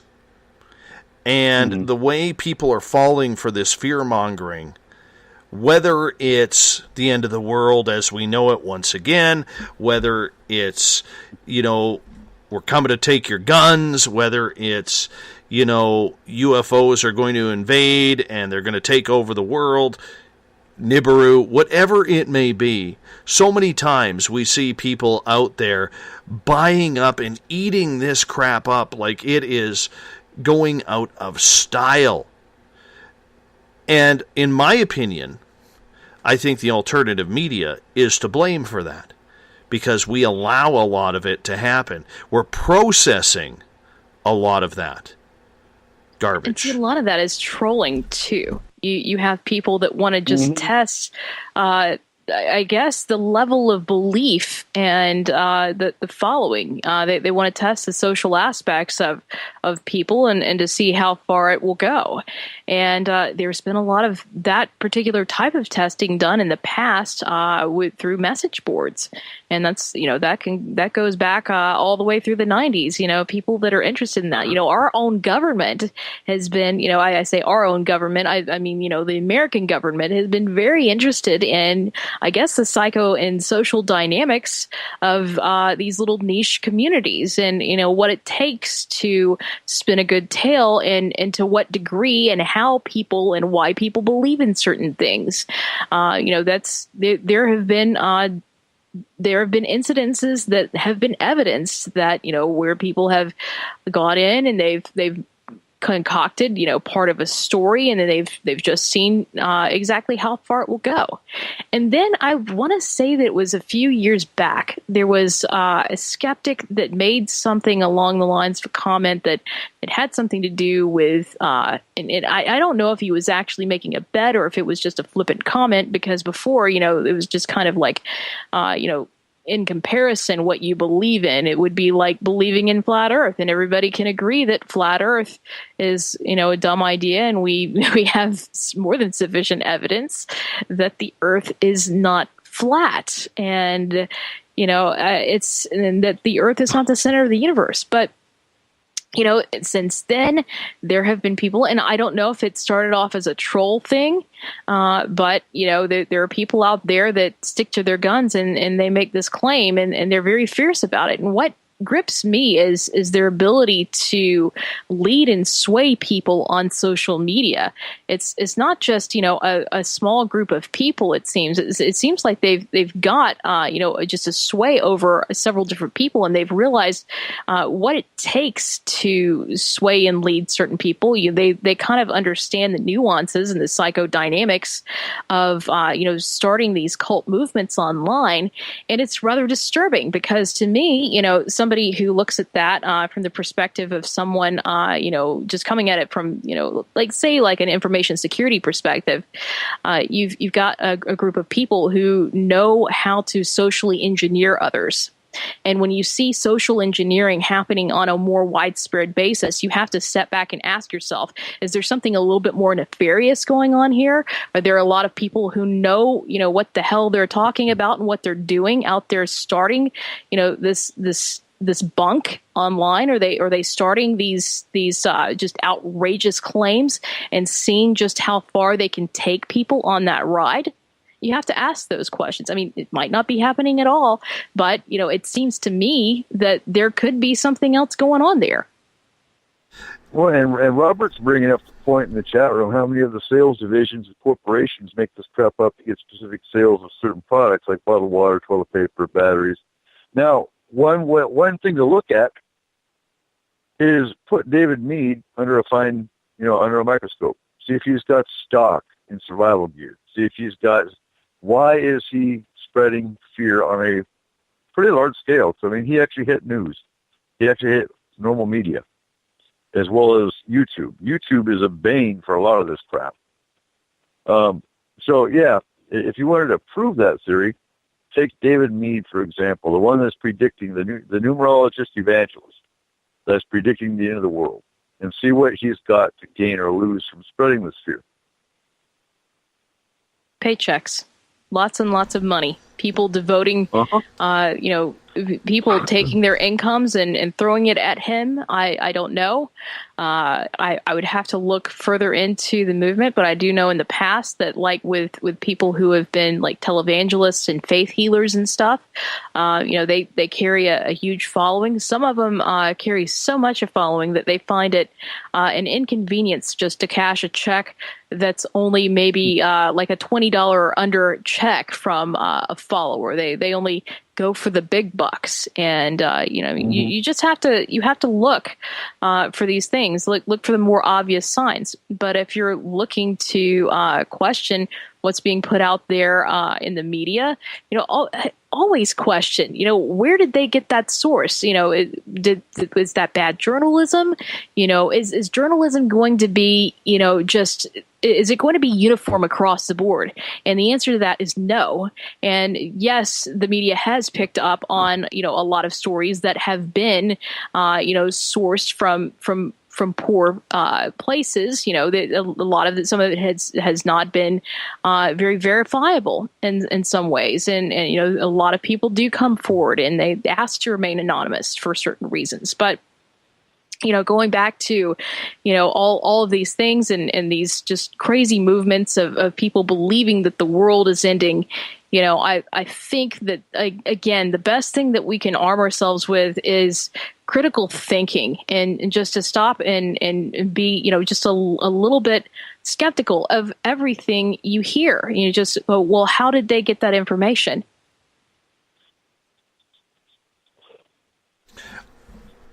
It's also product placement, too. Mm-hmm.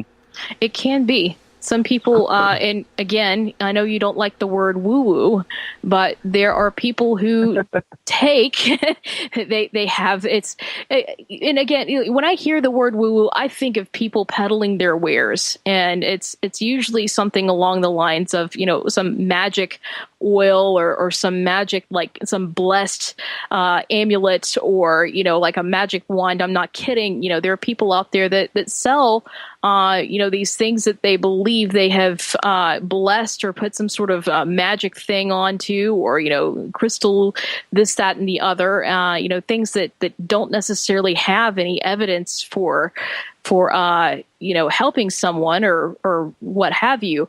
But it's, they prey upon things that are typically very poorly understood.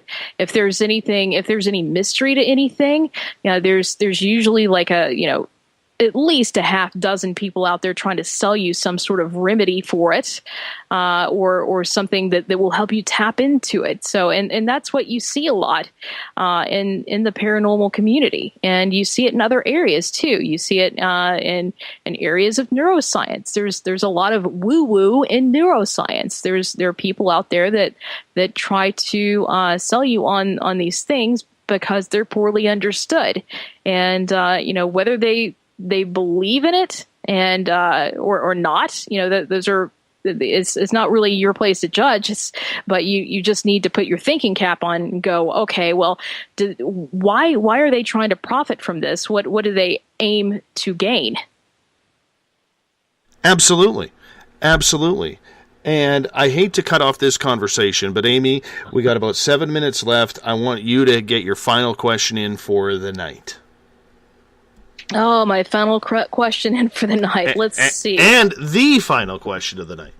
Oh, you just had to do that to me. Oh, you are on record now, lady. Oh, my gosh. I think I've almost run out of questions. I was going to ask you, I asked you about the plans for the Halloween show. I was going to suggest, before you said you were going to do the Ouija thing, I was going to suggest a Houdini seance. Ooh. That would have been cool. We have to do a seance on this show. I don't know if it's possible. I'm going to find someone who could do a seance. Well, anybody can do a seance. Well, I realize that. You never know what happens at SOR HQ. Weird things happen around here sometimes, so we're going to try and figure that one out. All the time. All right. That's it. All the time. All the time. What's the weirdest thing, Amy, that's ever happened to you during your show? Besides a sneeze. Oh, it's funny because like my show seems to be plagued with weird things happening during it and around it, kind of surrounding it. Oh my gosh, if I had to pick one, yeah, I'm trying to think of, anything weird that's happened. Of course you have the occasional dropped calls and things. My last show, I ended up having to, I had a problem with some of my broadcast software, which never happens. And so I ended up rebooting my system. I had to do that in the middle of the show. They had to go to, they had to go to the classical music on the server side. Because I couldn't I couldn't broadcast any of my own music, and so did that. Rebooted a couple times, and then I had to end up reinstalling a database on my computer. And then all said and done, that didn't fix the issue, and so TJ had to just reboot, I guess, the broadcast streaming server, and that fixed it. So there's one weird one. I would say I have a question. Go I ahead. have a question for you. You work with Art Bell, correct? Yes. What was the craziest show when you were with Art Bell's show that you heard when you were working with him? Oh my gosh, I think it was probably the one craziest, or I think I would say most interesting. Probably the Bigfoot show with the lady. I believe her name was Elaine, and I think she was the one that left the the pies for Bigfoot, and I think Bigfoot would peer in through her window on occasion. That I think was probably one of my favorites. Most definitely. Okay. But I didn't produce for him. That was all Heather. I just helped with the affiliates, and I did the news. Okay. I would say one of the strangest things that happened during this show, and I'm not going to get into the Carl story because everybody's heard that ad nauseum, was I had this author on named Anthony Kenyatta, and he had this doll named Harold the Haunted Doll. So beforehand, I've heard of Harold. Yes. So beforehand, before the show, he says to me, Dave, Harold sometimes does some really weird things, and don't be surprised if the phone gets cut off or something. And I'm like, oh, that happens. I mean, strange show, things happen, whatever. Skype likes to do its thing. So about 45 minutes into the show, I'm sitting back here, same spot I am right now, and when you just see something out of the corner of your eye and it catches your attention? And so I see something out of the corner of my left eye, and I kind of turn my eyes and my head slightly to look, and I have about a 4.5 to 5 foot cloaked thing standing beside me about 2 feet away. And of course I jump back, because that tends to be my reaction when weird stuff happens. I tend to jump back and, scream a little bit like a banshee. And it disappeared. So I came on the air, I said, Anthony, I think Harold was just here. He goes, what happened? So I told him exactly what I saw. And he starts laughing. He goes, yeah, my friend just had that same cloaked figure about 4 or 5 feet tall, right? I said, yeah. He goes, yeah, my friend just had that same cloaked figure show up last Wednesday when we were talking about Harold. So that one freaked me out a little bit. Yeah, I'd be like, nope. Yeah. Exactly. Sometimes you just get some weird stuff that happens. But that's why we love this, isn't it? Is for those weird experiences to happen. Don't you think, Gabe? Yeah, I just like freaking myself out. I know. Yep. I know the feeling. Yeah, last Halloween I did a show. I tried to do a mass Gansfeld effect, sort of quasi-experiment. I called it an experience because it really wasn't a scientific experiment. But it didn't really work out really well because the white noise that I dared to broadcast for so many minutes, the down conversion, I guess, in the stream, I guess the way that it changed the audio going out over the stream turned it into something that wasn't exactly white noise. And so I did provide the white noise for everybody to download on my website for free if they wanted to try that. But Yeah, I didn't really get good results out of that, so. On that note, we must say goodnight. Amy, tell us when your show is. My show is on Wednesday nights, and that's from 8 p.m. to 10 p.m. Central on Deep Talk Radio Network. That's deeptalkradio.com. You can also visit my website, amyontheradio.com. Reach me on Twitter. I usually hang around #AmyTalk. Awesome. And Coop, you're on tomorrow night with S4 starting at midnight Pacific, 3 a.m. Eastern Time. You got the Moonlight Howlin'. Indeed. Oh, yeah, we love the Moonlight Howlin'. Absolutely. S4, one of the best shows going right now in the late night. As for me, I'm out of here. Thank you so much, Amy and Eric, for being on the Paranormal Roundtable. Really appreciate it. You guys hold on. I'm going to wrap this thing up. We got Mr. Ron Bumblefoot THAL rocking in the background with Little Brother Is Watching. Bumblefoot is the official music of Spaced Out Radio. Tomorrow night we are going to play a network replay. Dave Cruz taking the night off of Spaced Out Saturdays. He'll be back 1 week from tomorrow. For the rest of you, I want to say thank you so much for being a part of this show. Don't forget that Elizabeth Anglin will be live on Sunday with Cosmic Passport Spaced Out Sundays, 9 p.m. Pacific, midnight Eastern Time. Thank you to everyone listening in. Thank you for participating in the chat rooms on Twitter. You guys are the best. Honestly, you're here every night. You guys are rocking us out. And together, my friends, we own the night. Have a great weekend. I will talk to you on Monday night. I hope you enjoy. Come on back. We'll talk to you soon. Mr. Bumblefoot, we need a favor. You need to take us home.